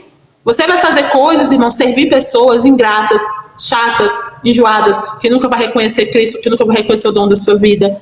Você tem que estar preparado para isso. Então, Paulo, ele fala algo muito sério, ele fala, eu quis ir com vocês há anos, mas o serviço, muitas das vezes, me impediu. Então, uma coisa que eu fico triste de ver os jovens que estão começando a caminhada com o Senhor, de deslumbrar, irmão, um evangelho que não existe. Eu vou fazer missões, né? Nossa, eu vou fazer. Aí ele fala assim, numa felicidade. Você tem noção do que é isso? Tem noção do que é fazer missão?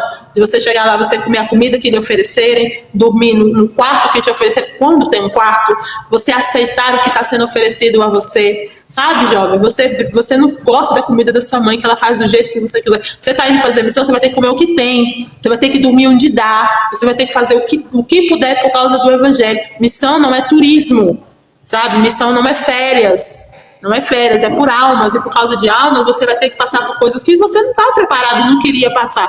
Então, a maior revelação que eu vejo nesse capítulo é que um homem de Deus, cheio de prodígios de Deus, não é porque você é usado por Deus, é um homem ou uma mulher de Deus, que tudo, assim, eu tenho um privilégio, eu tenho crédito com Deus, entendeu? Eu vou pedir, eu não quero ir para esse lugar, eu quero ir para esse, porque isso aqui eles vão me tratar bem. Crédito nem existe. Esse negócio de crédito com Deus não existe. Você vai para lugares onde Deus quer te levar.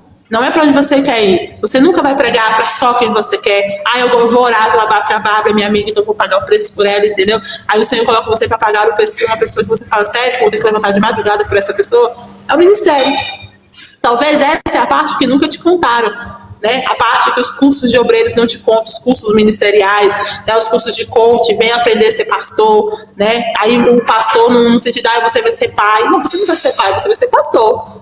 A sua função é pastorear, você não vai ser pai de ninguém, você não vai exercer paternidade sobre ninguém. Pai da igreja é Cristo, ele já é o pai. Então, Paulo, ele revela algo muito sério aqui para nós. Irmãos, você vai fazer coisas para pessoas que você não tem o poder da escolha. Você não pode escolher, não está sobre você esse poder de escolha. Porque quem dera se nós pudéssemos escolher aonde pregamos, aonde louvamos, aonde evangelizamos. Aqui a gente convida para vir na nossa igreja. Você não tem esse poder de escolha.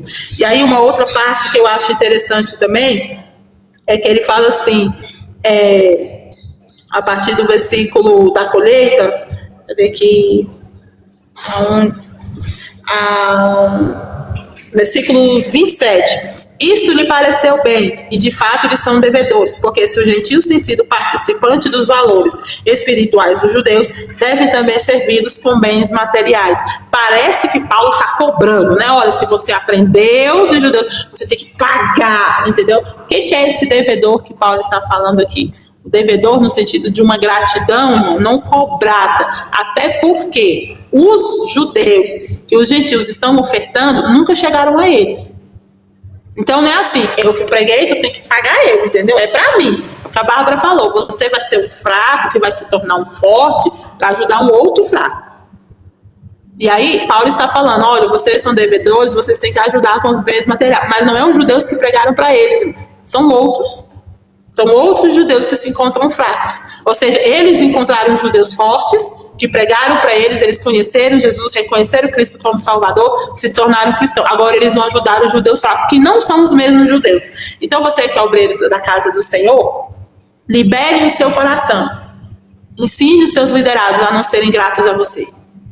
É por isso que essa questão de paternidade, irmão, é muito complicada. Você é meu filho, aonde você for, você é meu filho, você tem que ser grato a mim. Paulo, ele tinha um amor muito grande por Timóteo, ele chamava Timóteo de filho. Aquela paternidade, ela é bíblica, irmão, porque ele não se sentia dono de Timóteo. Ele não ensinou Timóteo para Timóteo ser dele. Ele ensinou Timóteo para ser do reino. E aí esse é o nosso problema como obreiros, porque nós estamos ensinando as pessoas a serem obreiros da nossa igreja. Você está sendo obreiro, você está sendo ensinado para ser obreiro da Batista. Você está sendo ensinado para ser obreiro da Assembleia de Deus. Você não é mais ensinado para ser do reino. Porque você imagine Paulo passou por tantos lugares, ele fala assim, eu preciso aprender a ser do reino. Eu preciso aprender a ser do reino. E ele está ensinando isso para os gentios e para onde ele passa. Ele está ensinando que muitas das vezes você vai querer ir para o lugar, não é porque você quer que será feita a sua vontade. Não é porque você planejou que vai acontecer. Porque ele falou, eu tentei, eu quis e eu tentei. E não foi uma vez, foi por anos. Irmão, existe algo mais frustrante do que isso? Essa parte ministerial de Paulo, ninguém fala, irmãos. Ninguém fala, às vezes, que ele se frustrou, às vezes, que ele planejou. E o melhor de tudo, irmão, é que eu acho interessante da história de Paulo, é que você não vê Paulo falar assim, vamos reunir aqui, vamos fazer uma oração para Deus matar os imperadores, para Deus acabar com esse império romano. Mas você vê Paulo ficar indignado com alguns homens que estavam à frente de igrejas. Fala assim, como vocês atrapalham. Ele não falou isso de Nero, mas ele falou assim, olha, dá vontade de entregar a alma de vocês para Satanás, entendeu? Ele não falou isso dos imperadores. Por quê? Porque, irmãos, nós não fomos guiados pelo Espírito Santo, a gente consegue fazer um trabalho horrível. O inimigo não precisa nem fazer a parte dele, entendeu? Então, o que eu aprendo de Paulo aqui é que é o seguinte, se você quer se entregar para fazer a obra do Senhor, esteja preparado para ouvir tanto não de Deus. Não, você não vai andar por ali, não, você não vai fazer assim, não é com aquela pessoa, não é desse jeito. Esteja preparado para você falar assim, poxa Senhor, mas se eu fizesse com a Bárbara seria tão mais fácil, né? A gente se entende, falamos a mesma língua, seria tão mais fácil, Deus, tão mais fácil. Se eu falar, pois é, não. E o caminho que às vezes o Senhor te leva é um caminho que você fala assim, é impossível passar por aí. Então, essa parte do chamado, ela tem que ser explicada. Ela tem que ser falada, obreiro, você vai fazer coisas a mandado de Deus que você não quer fazer. E você tem que fazer, porque não é uma questão sobre você, o que você quer. É uma questão do que Deus quer. Você não tem que fazer a igreja do jeito que você quer. Pronto? Eu pensei que eu já tinha derrubado de novo. Ai, ai. Então, concluindo o que eu estava falando. Você que quer servir ao Senhor, verdadeiramente seguir a Cristo na obra, esteja preparado para os nãos de Deus. Esteja preparado para você querer fazer do jeito que Deus mandar você fazer de outro. Irmão, é muito dolorido isso. É muito dolorido falar, é muito dolorido passar por isso. Mas nós aqui da Escola Bíblica, nós temos a função de pregar aquilo que a Bíblia está dizendo. Então, em nenhum momento a Bíblia floreia ministério. Em nenhum momento ela floreia chamado. Eu quero ser chamado de Deus, aquela coisa linda. Eu quero ir para a obra, eu quero mergulhar. Esteja preparado para ser frustrado. Os seus sonhos e projetos, sim. Seja nas pessoas. É por isso que a Bíblia é muito verdadeira. E outra situação que nós vamos ler os versículos que terminam, que este homem de Deus, ele nunca escondeu as suas fragilidades. Ele nunca escondeu os seus planos. Ele falou, eu tenho um plano de ver vocês. E na verdade, irmão, ele chega a Roma, mas para morrer. Não foi para visitar a igreja. Ele vai chegar a Roma para morrer, entendeu? Então a igreja de Roma, né, hoje, até então depois ela se tornou a capital do império do cristianismo, né? A igreja padrão do cristianismo está lá em Roma. Ela foi tirada de Jerusalém para Roma, exatamente porque eles falam que era por causa de Paulo. Não sei porque esse Paulo nunca nem visitou ela, né? Mas falou que é Paulo, a gente acredita, né? Na tradição, mas ele nunca nem foi lá. Falaram também que era Pedro. Pedro também não foi lá. Então alguém fez aquela igreja lá, entendeu? Alguém fez aquela igreja lá. E quem fez, entendeu? Até hoje ela tá lá, né? Não no lugar tradicional, mas quem fala que é os pais dela, irmão, não é os pais dela. Aqui mesmo ele tá falando, desejou por anos ir ao encontro dela. Não pôde ir, a carta dele que chega. E aí, eu quero desde já, eu quero convidar você para o capítulo de amanhã, porque é uma das partes mais lindas de agradecimento que Paulo vai fazer. E aí eu quero convidar você, que eu vou estar junto da Bárbara no encerramento, porque a carta de Romanos, irmão, com esse espetáculo que ela Paulo ele vai mostrar uma fragilidade humana e uma participação da igreja em que hoje nós não pregamos e nós não falamos. Você vai ouvir falar de Prisciliácula, você vai ouvir falar de Febe, né, uma mulher responsável para essa carta chegar lá. Nunca ninguém falou dela e ela teve essa responsabilidade. Então, quando eu olho para a carta de Romanos, que é uma carta tão importante e tão negligenciada pela igreja hoje, é por isso que é a carta que fez Lutero acordar para a vida. E é uma carta que precisa ser lida nos nossos ministérios, irmão, porque é um choque de realidade para mim e para você. E, olha, essa parte de Paulo fala a respeito, não só, né? Não é a primeira vez que ele fala que eles oravam para ir para algum lugar. Tem outras cartas que ele fala, olha, nós oramos, queríamos ir para um lugar, entendeu? Deus manda a gente para outro. E aí Paulo queria ir para um lugar, foi para outro lugar onde ele foi preso, onde ele foi chicoteado. E Paulo mais uma vez fala, olha, estou orando há anos por essa oportunidade de fazê-lo. E muito irônico, irmãos, como que é a matemática do Evangelho, porque ela é uma matemática surpreendente. Nós vamos ver os judeus que tanto se achavam superiores, né? Olha, Jesus é nosso, né? Os gentios não são merecedores, eles não cumprem a lei. Os gregos não são merecedores, eles não cumprem a lei, não merecem estar aqui no nosso meio, sentar na mesa que nós sentamos, participar do que nós fazemos. E aí nós vemos Deus usar grandemente, né, os gentios para mandar recursos financeiros ali para os judeus. E isso é um embate, irmãos, que para mim, para você parece simples, né? Mas, por exemplo, para uma pessoa orgulhosa, uma pessoa, sabe, cheia de si mesma, no nível superior, ela aceitar uma oferta, ela saber que aquilo ali está vindo dos gentios, ela saber que ela está sendo sustentada pelos gentios, isso era quebrar o orgulho, né, dos judeus, né? Eu imagino, ao receber essa oferta, o que se não se passou ali dentro dos próprios judeus, porque você tem aquele embate, né? Você vai aceitar isso? Né? Você vai aceitar ser sustentado pelos judeus? Então eu creio que é um desafio, uma provação, né, do próprio Deus, para mostrar para eles, agora tu tem que mostrar se tu tá convertido de verdade, entendeu? Porque você quebrar o seu orgulho para aceitar, só uma pessoa cheia do Espírito Santo, um judeu cheio do Espírito Santo, aceitaria receber essas ofertas, da onde estava vindo as ofertas. Então, isso me lembra muito o livro que nós estudamos, Provérbios, né? Ele vai falar muito a respeito disso, do homem, da pessoa orgulhosa. Você não pode ser orgulhoso, dentro do mundo, né, cristão, você não pode ter orgulho, você não pode ser uma pessoa orgulhosa, porque a partir do momento que você é dependente de Cristo, a partir do momento que você depende, você crê que Cristo todos os dias se renova a cada manhã, você sabe que Ele é o teu sustento, sem Ele você não tem o seu trabalho, sem Ele você não tem a sua casa, você não tem a sua família, você não tem a sua vida. Então você tem que saber reconhecer que da onde Deus quiser fazer, você não tem esse orgulho para você selecionar o que você vai receber ou não. E um destaque específico, né, para aquelas pessoas que, eu sirvo a Deus, entendeu? Mas eu não dou dízimo, entendeu? Porque os pastores não são dignos o suficiente da minha oferta, do meu dízimo, entendeu? Irmãos, olha o que Paulo está ensinando. Imagine se os judeus fossem usar esse mesmo raciocínio que você está usando, né? A gente não vai tirar aqui dos gentios, entendeu? Nós estamos em Roma, nós estamos em Jerusalém, nós estamos em outras cidades, estamos passando por uma perseguição. Aí a gente vai tirar da gente que está passando por uma perseguição para dar para os judeus, entendeu? Eles não são dignos, entendeu? Do meu dinheiro, porque eles não se sentem superior, manda eles se virar sozinhos.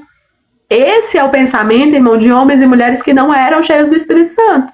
Aqueles que são cheios do Espírito Santo, independente de quem está recebendo o seu dízimo, independente de quem está, logicamente, que não quer dizer que você vai pegar qualquer esquina, entendeu? E você vai dar o seu dízimo, você vai dar a sua oferta. Isso significa, irmãos, que aí Paulo destaca grandemente, ele vai falar assim, tem sido participantes dos valores espirituais, né? Devem também servir com os bens materiais. Então, existe, em nenhum momento, Jesus, quando vai ali falar com a viúva, nós estamos até fazendo um estudo sobre isso, ele não vira em nenhum momento e fala bem assim, olha, o dízimo acabou, entendeu? A oferta acabou, vocês não precisam mais dar nada, porque acabou tudo isso. Jesus, ele não veio para tirar as ofertas e tirar os dízimos. Ele veio para falar, olha, agora vocês não vão fazer de qualquer maneira. Façam de todo o seu coração. O valor material, ele não faz diferença no mundo espiritual, ele não traz sobre você uma proteção, ele não traz um reconhecimento de Deus, de gratidão a Deus, se ele não for feito de todo o coração. Se você está fazendo um dízimo, uma oferta, para mostrar para o pastor o que você está fazendo, não é o princípio. O princípio bíblico é porque você está devolvendo a Deus em gratidão, porque Deus tem te abençoado para você ter casa, você ter comida, você ter roupa, você ter alimento. Você está sendo grato financeiramente a Deus para abençoar a obra, para ajudar uma congregação a pagar um aluguel. Você está sendo grato a Deus porque você tem misericórdia com quem está passando fome. Então, aí fica aí um desabafo, né, digamos assim, para quem dá cestas. Irmão, não dá cesta vencida, não dá alimento vencido, não dá comida podre, sabe? Não faz isso. Qual é o valor, reconhecimento espiritual que você está tendo de gratidão a Deus? Em dar o pior que você tem, em dar, entendeu, um arroz cheio de bicho para alguém comer, em dar uma roupa furada para alguém. Em época, por exemplo, de frio, irmãos, nós vemos doação de cobertores, tem gente que dá o pior, entendeu? Sabe aquela manta que já passou 3 gerações na casa, está cheia de buraco? A pessoa pega e fala, irmão, eu trouxe a manta, entendeu? Para doar para quem precisa. Nem você quer ela. Aí você está doando para alguém, entendeu? Para mostrar para as pessoas. Então, Paulo, ele vai falar, olha, se vocês querem os dons espirituais, também sejam fiéis nos bens materiais, para ajudar a quem está precisando. Mas de todo o coração, aí outros versículos, você pode pesquisar dentro da Bíblia, vai falar, olha, com alegria de estar fazendo pela obra. Por quê? Lá dentro da descrição dos dons, irmãos, ele vai falar, olha, existe um dom que é a generosidade, que não é toda pessoa, tá, irmão? Você não precisa se sentir cobrado com isso. Bárbara, eu sou uma pessoa que eu não tenho sobrando, entendeu? Você não se sinta cobrado por isso. A palavra diz que Deus dá a algumas pessoas específicas. Ele vai dar muito para que essa pessoa tenha um dom da generosidade. Talvez ele não vai ser pastor, ele não vai ser presbítero, ele não vai estar no púlpito, ele não vai estar no louvor, mas ele vai ser uma pessoa que sustenta a obra, que ajuda quem precisa, que paga uma conta de luz, que compra uma cesta, que faz uma compra para uma pessoa. Por quê? Deus sabe que ele tem um coração bom para isso. Porque se der esse recurso para quem tem um coração ruim, irmão, ele não dá uma balinha para ninguém, entendeu?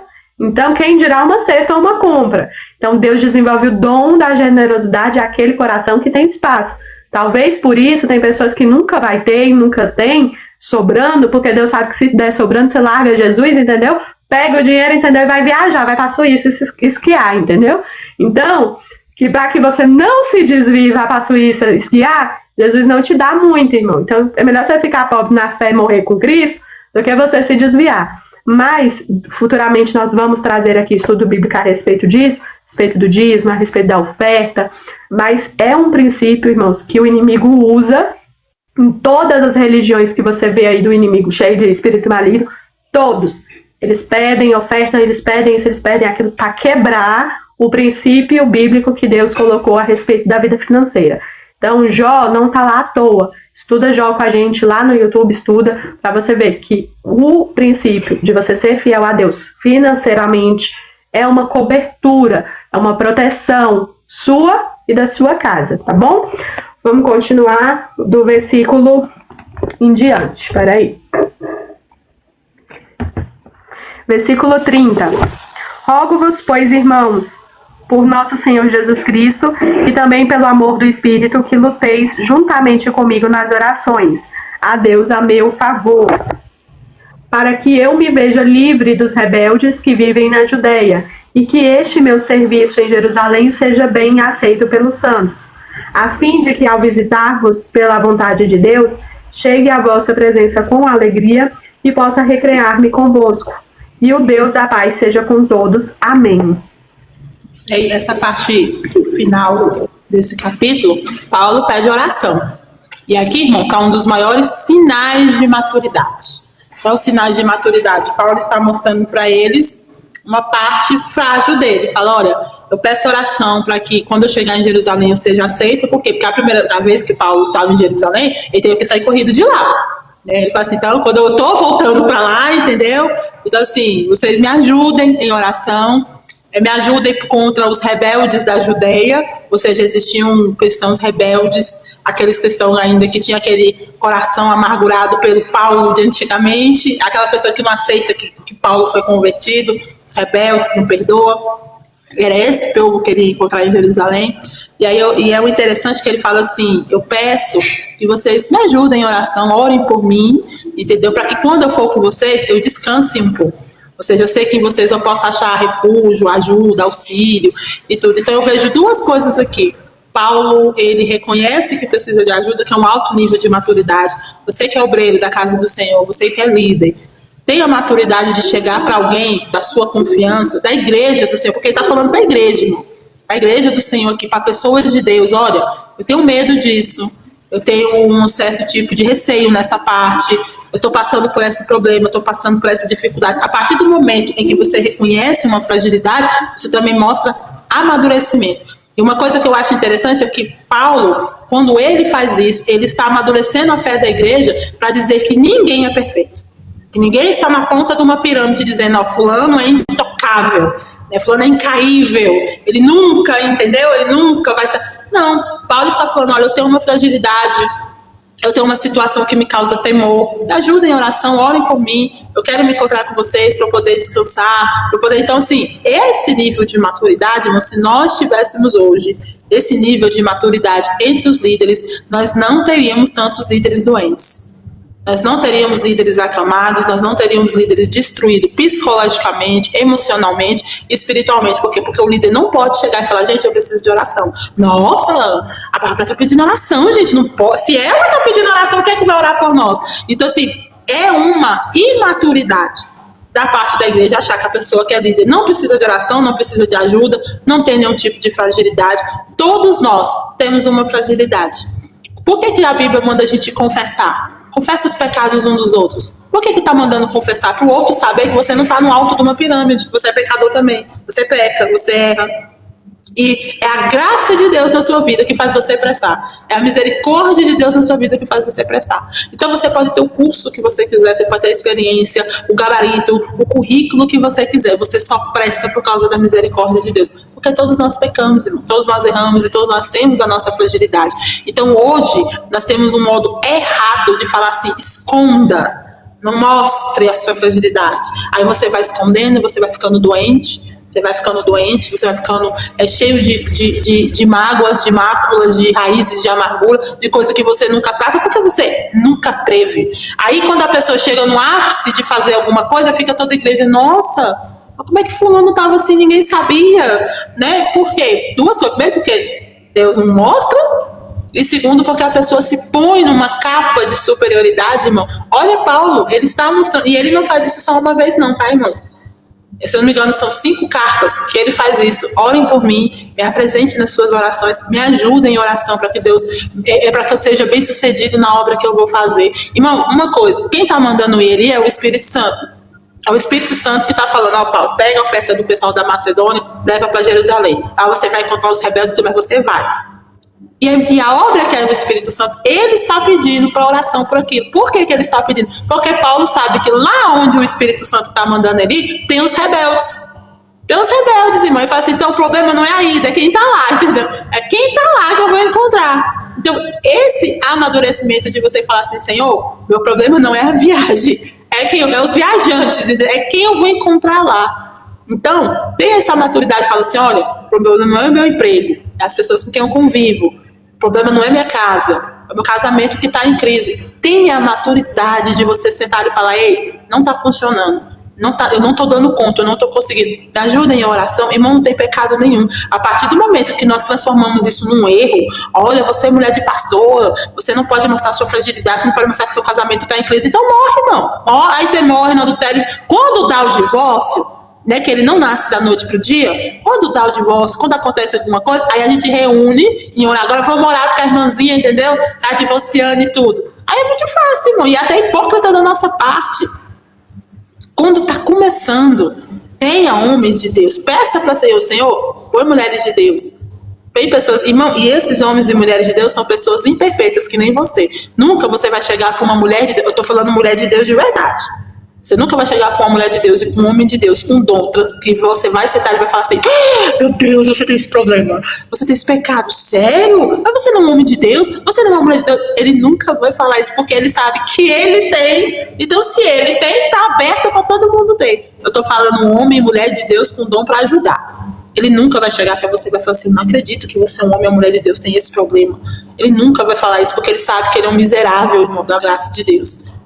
Agora, quando eu acho que o outro não pode ser ajudado, porque não, ele é pastor, ele é apóstolo, ele é bispo, sabe? Ele não pode pedir ajuda, isso só mostra a nossa imaturidade. É imaturidade minha de achar que aquele irmão não precisa de oração, que ele não precisa de ajuda, que ele não está... Ainda mais se ele estiver na frente, irmão, isso é lógica de guerra. Se é para você atacar alguém, ataque alguém que tenha evidência, porque o tombo dele é maior. A evidência do ministério de uma pessoa, quanto mais evidente é o ministério de uma pessoa, mais ele tem que ser coberto de oração. Aí Paulo chega para a igreja que ele soltou 300 bombas durante o capítulo inteiro, entendeu? Aí ele vem e fala assim, orem por mim, porque eu vou encontrar rebeldes da Judéia, orem por mim para que eu consiga fazer as coisas direito. Irmão, olha a humildade desse homem, o homem vai até o terceiro céu, entendeu? Ele está falando assim, orem por mim, eu preciso para eu fazer direito. Me ajuda em oração. Eu vejo 2 maturidades aqui. A maturidade de ele saber que ele pode pedir isso para a igreja de Roma. E a segunda, ele entender que esse é o lugar de ele pedir. Para a igreja dos santos do Senhor. Ele se sentir à vontade de pedir isso para os santos do Senhor. Aí eu deixo para você que é obreiro. Será que os seus líderes podem se sentir à vontade de sentar e falar, obreiros, eu preciso de ajuda, orem por mim. Será que nós podemos hoje chegar para os nossos círculos de oração, grupos de oração, intercessores, não importa o nome que você coloca, e um líder chegar assim, eu estou em crise, e a crise dele não sair no Jornal Nacional, mas ir para as nossas orações. Será que nós temos essa maturidade? Quantos escândalos, irmãos, estão se tornando hoje? É porque a gente tem que esconder? Não é para a gente esconder, não, mas quantos escândalos estão acontecendo porque nós não tivemos maturidade para resolver? Nós jogamos o irmão para os leões, entendeu? Joga ele para os leões, finge que não conhece, entendeu? Mas quando estava no meio do nosso reino, nós não tivemos maturidade para responder. Aí eu volto aos alicerces. Você sabe por que a gente não tem maturidade? Porque a gente deixou de ter palavra, deixou de ter os dons.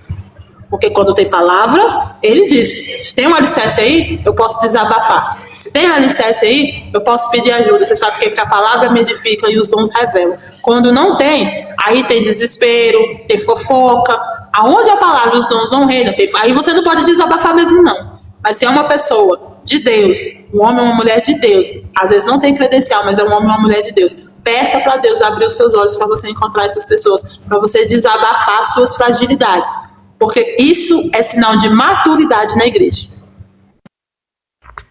E para finalizar, né, irmãos, isso que a Nayara destacou é muito importante. Eu acho isso uma sutileza maravilhosa de Paulo, uma intimidade com Deus muito grande, porque você pega Paulo, que, irmão, ele nessa época ele não estava mais novo convertido, ele já era um apóstolo maduro.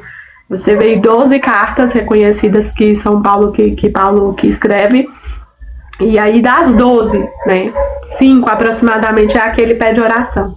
Não pede para 12, entendeu? Não é para qualquer um que você chega e fala, olha, ora por mim, entendeu? Você pede para 5, que ele sabe que pode orar, que ele sabe que vai entender. E eu acho isso maravilhoso, porque quando você tem intimidade com Deus, você entende as suas fraquezas, você se sente constrangido com as suas limitações. E aí, Paulo, nós estamos falando, irmãos, de uma obra que foi o Espírito Santo que mandou ele fazer.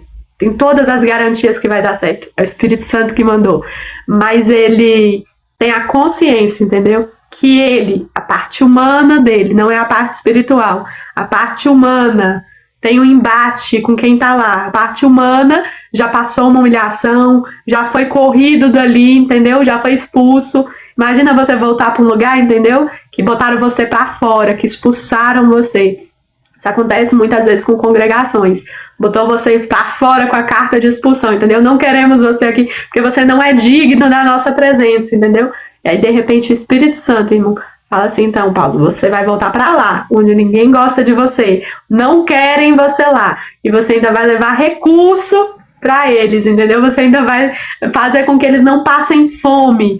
E aí Paulo tem uma maturidade, irmãos, porque isso é intimidade com Deus, de falar, olha, orem por mim, porque o Espírito Santo, ele garante que vai dar certo, mas a minha parte humana pode estragar tudo, entendeu? Imagina, Paulo chegando e falando assim, então, Senhor, não dei conta, entendeu? Mas matou um, bati em outro, sai na porrada com outro, entendeu? Não deu certo, não aguentei, falei mesmo, entendeu? Eu vejo também assim, que os maiores embates, ele não se vangloriar. Você olha, eu tô enganada, me expulsaram, agora não vou morrer de fome porque eu tô levando comida. Essa também era a parte do orgulho. Vou chegar lá, porque Paulo, ensinados, irmãos, com esse orgulho, né? Esse orgulho que hoje ele tá falando para Roma não ter, para os gentios não terem essa briga com os judeus, serem humildes de saber que Jesus veio para todos, veio para os vivos, para os mortos, veio para os gentios, para os gregos e para os romanos. Então aquilo que Paulo está, olha como Deus é maravilhoso, aquilo que Paulo está dizendo para Roma, para os romanos, aquilo que ele está pregando na carta dele ali desde o início, desde o primeiro capítulo. Aí no final ele vai falar, olha, eu também passo por isso, entendeu? Orem por mim, porque eu posso estragar tudo, se não for a misericórdia de Deus, se não for o Espírito Santo, a minha parte humana pode estragar a obra de Deus. Então, isso é uma maturidade maravilhosa. Voltando na hora que a live caiu, na hora que a gente teve uma interrupção, eu ia fazer um comentário a respeito dos obreiros, né, da casa do Senhor, a respeito de ensino, né, Paulo vem falando ensino, eu vou só finalizar com esse comentário. Fica uma observação para os pastores, para os obreiros da casa do Senhor, para quem tem filhos, para quem tem jovens. Tenham uma maturidade, irmão, de entender que quem está na casa do Senhor, os seus filhos, os jovens, as crianças, deem liberdade para eles conhecer quem Deus é. Talvez você tenha um filho, um jovem que cresceu na igreja, mas ele não conheceu Cristo. Ele conheceu a instituição igreja. As pessoas, elas, principalmente, nós falamos aqui de pastores e obreiros que criam um membro, né? Criam uma pessoa para ele, para servir a igreja dele. Nós temos também uma geração de homens e mulheres de Deus que criam os filhos para congregar com ele. Às vezes, na igreja que você está, não sei para quem eu estou falando isso, mas é um assunto muito delicado, né? Mas às vezes na igreja que você está, não tem espaço para o seu filho conhecer Cristo.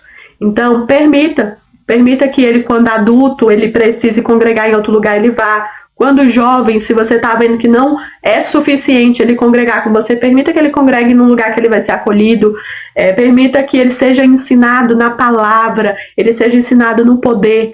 Por quê? Muitos obreiros, irmãos, preferem perder os filhos. Nós vemos aí no início do ano escândalos de pastores que mataram os filhos, que fazem terror psicológico só pelo fato dele não querer congregar na mesma igreja. O Paulo destaca num dos versículos muito importante: nós fomos criados por Jesus Cristo para ser uma só voz, um só poder. Então não é a placa da igreja que vai definir se o seu filho é de Cristo ou não. A experiência que ele tem com o Espírito Santo. Hoje eu tenho esse cuidado muito grande com os meus filhos, né? Quando eles vão para um culto de ensino, eu não vou, porque eu tenho maturidade. Eles precisam ter liberdade deles perguntarem, deles conhecerem. Quando eles vão fazer um discipulado, né? Eu passei para a pastora Naira fazer o discipulado deles. Eu não vou. Por quê? Porque eles têm que ter liberdade de conhecer a Cristo. E se chegar um momento em que Deus, né, o Espírito Santo, não quiser que eles congreguem com a gente, eles têm que ter liberdade de congregar onde Deus quer. Como eu falei, não é a sua autoridade de pastor, de obreiro, que faz você dono com a coleira, entendeu, na ovelha, e nem dos seus filhos. Tenha essa maturidade. Por quê? Às vezes nós olhamos muito para fora, mas para dentro da nossa casa existem almas, existem pessoas que Deus colocou na nossa responsabilidade. E às vezes vai passar 10, 20, 30 anos. E essas almas que foram colocadas na sua mão, que são os seus filhos, são os seus parentes, eles não conhecem a Deus. E você acha isso tudo bem, porque ele só precisa conhecer se estiver com você, do seu jeito, da sua maneira. Então, isso é uma maturidade. Você saber que você não é dono da alma e nem da alma dos seus filhos. Então, peça ao Espírito Santo essa sabedoria de como lidar com essa situação.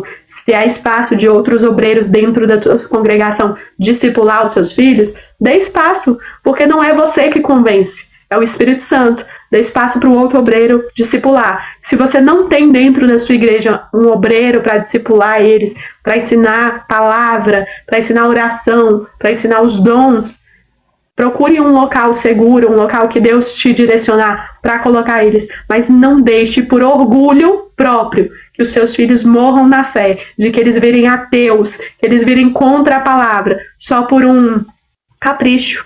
O que é que vão achar, entendeu? O que é que vão achar se meu filho não congregar na mesma igreja que eu, entendeu? Isso é um absurdo. Não, irmãos, é um absurdo ir para o inferno, porque as pessoas vão achar alguma coisa, entendeu? Então, a maior lição desse capítulo, Paulo não está preocupado com reputação, Paulo não está preocupado, sabe, com o que o Roma vai achar dele. Ele não conhecia os romanos pessoalmente, ele não vai preocupar com isso, ele vai falar: olha, eu estou fazendo o que o Espírito Santo me pediu, e eu estou só lembrando porque vocês já sabem, vocês já conhecem. Então, por isso, eu estou só lembrando o que Deus já está fazendo na vida de vocês. Amém? Vamos orar. Hoje nós nos estendemos um pouquinho, mas eu espero que Deus abençoe a sua vida. É muita coisa, você pode ver lá no YouTube amanhã, a gente vai subir, e que Deus abençoe a sua vida. Vamos só orar por um instante. Quando terminar a live, aqueles que sentirem da parte de Deus, se ajoelhe aonde você está, na sua casa, no seu trabalho, aonde você está, se ajoelhe, ore do seu jeito para o Senhor, que eu sei que Ele vai te ouvir. Amém? Senhor Deus Todo-Poderoso, Pai, muito obrigado pela Tua graça, pela Tua misericórdia, pelo Teu cuidado.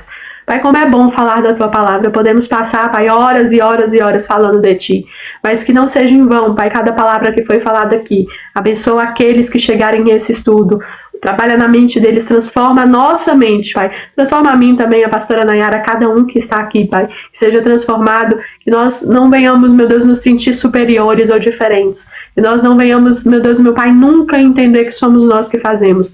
Nunca venhamos entender que é o nosso conhecimento que transforma alguém. E que nós não venhamos, Pai, ser donos, Pai, de algo que o Senhor já é dono. Nós somos apenas escravos, servos, Pai. Que assim como Paulo, vamos aonde o Teu Espírito Santo manda. Fazemos o que a Tua presença diz que nós devemos fazer. Nos ensina, Pai, a sermos melhores.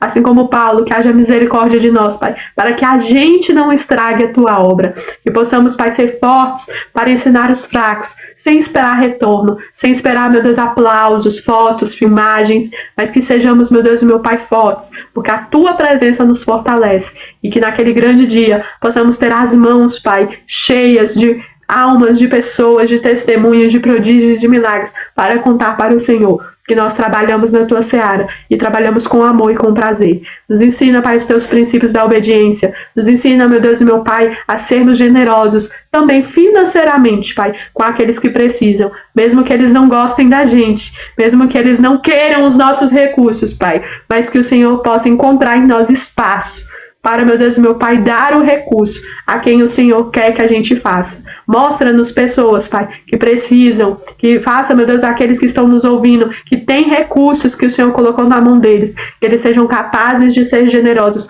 no pouco que eles têm, Pai, para abençoar a vida daqueles que precisam. Nos ensina, Pai, segura na nossa mão, fortalece, Pai, cada um, e que o sangue de Jesus tenha poder sobre cada uma das nossas vidas, em nome de Jesus. Amém? É isso, até amanhã. Final, então compartilhe e convida alguém para assistir a live de amanhã.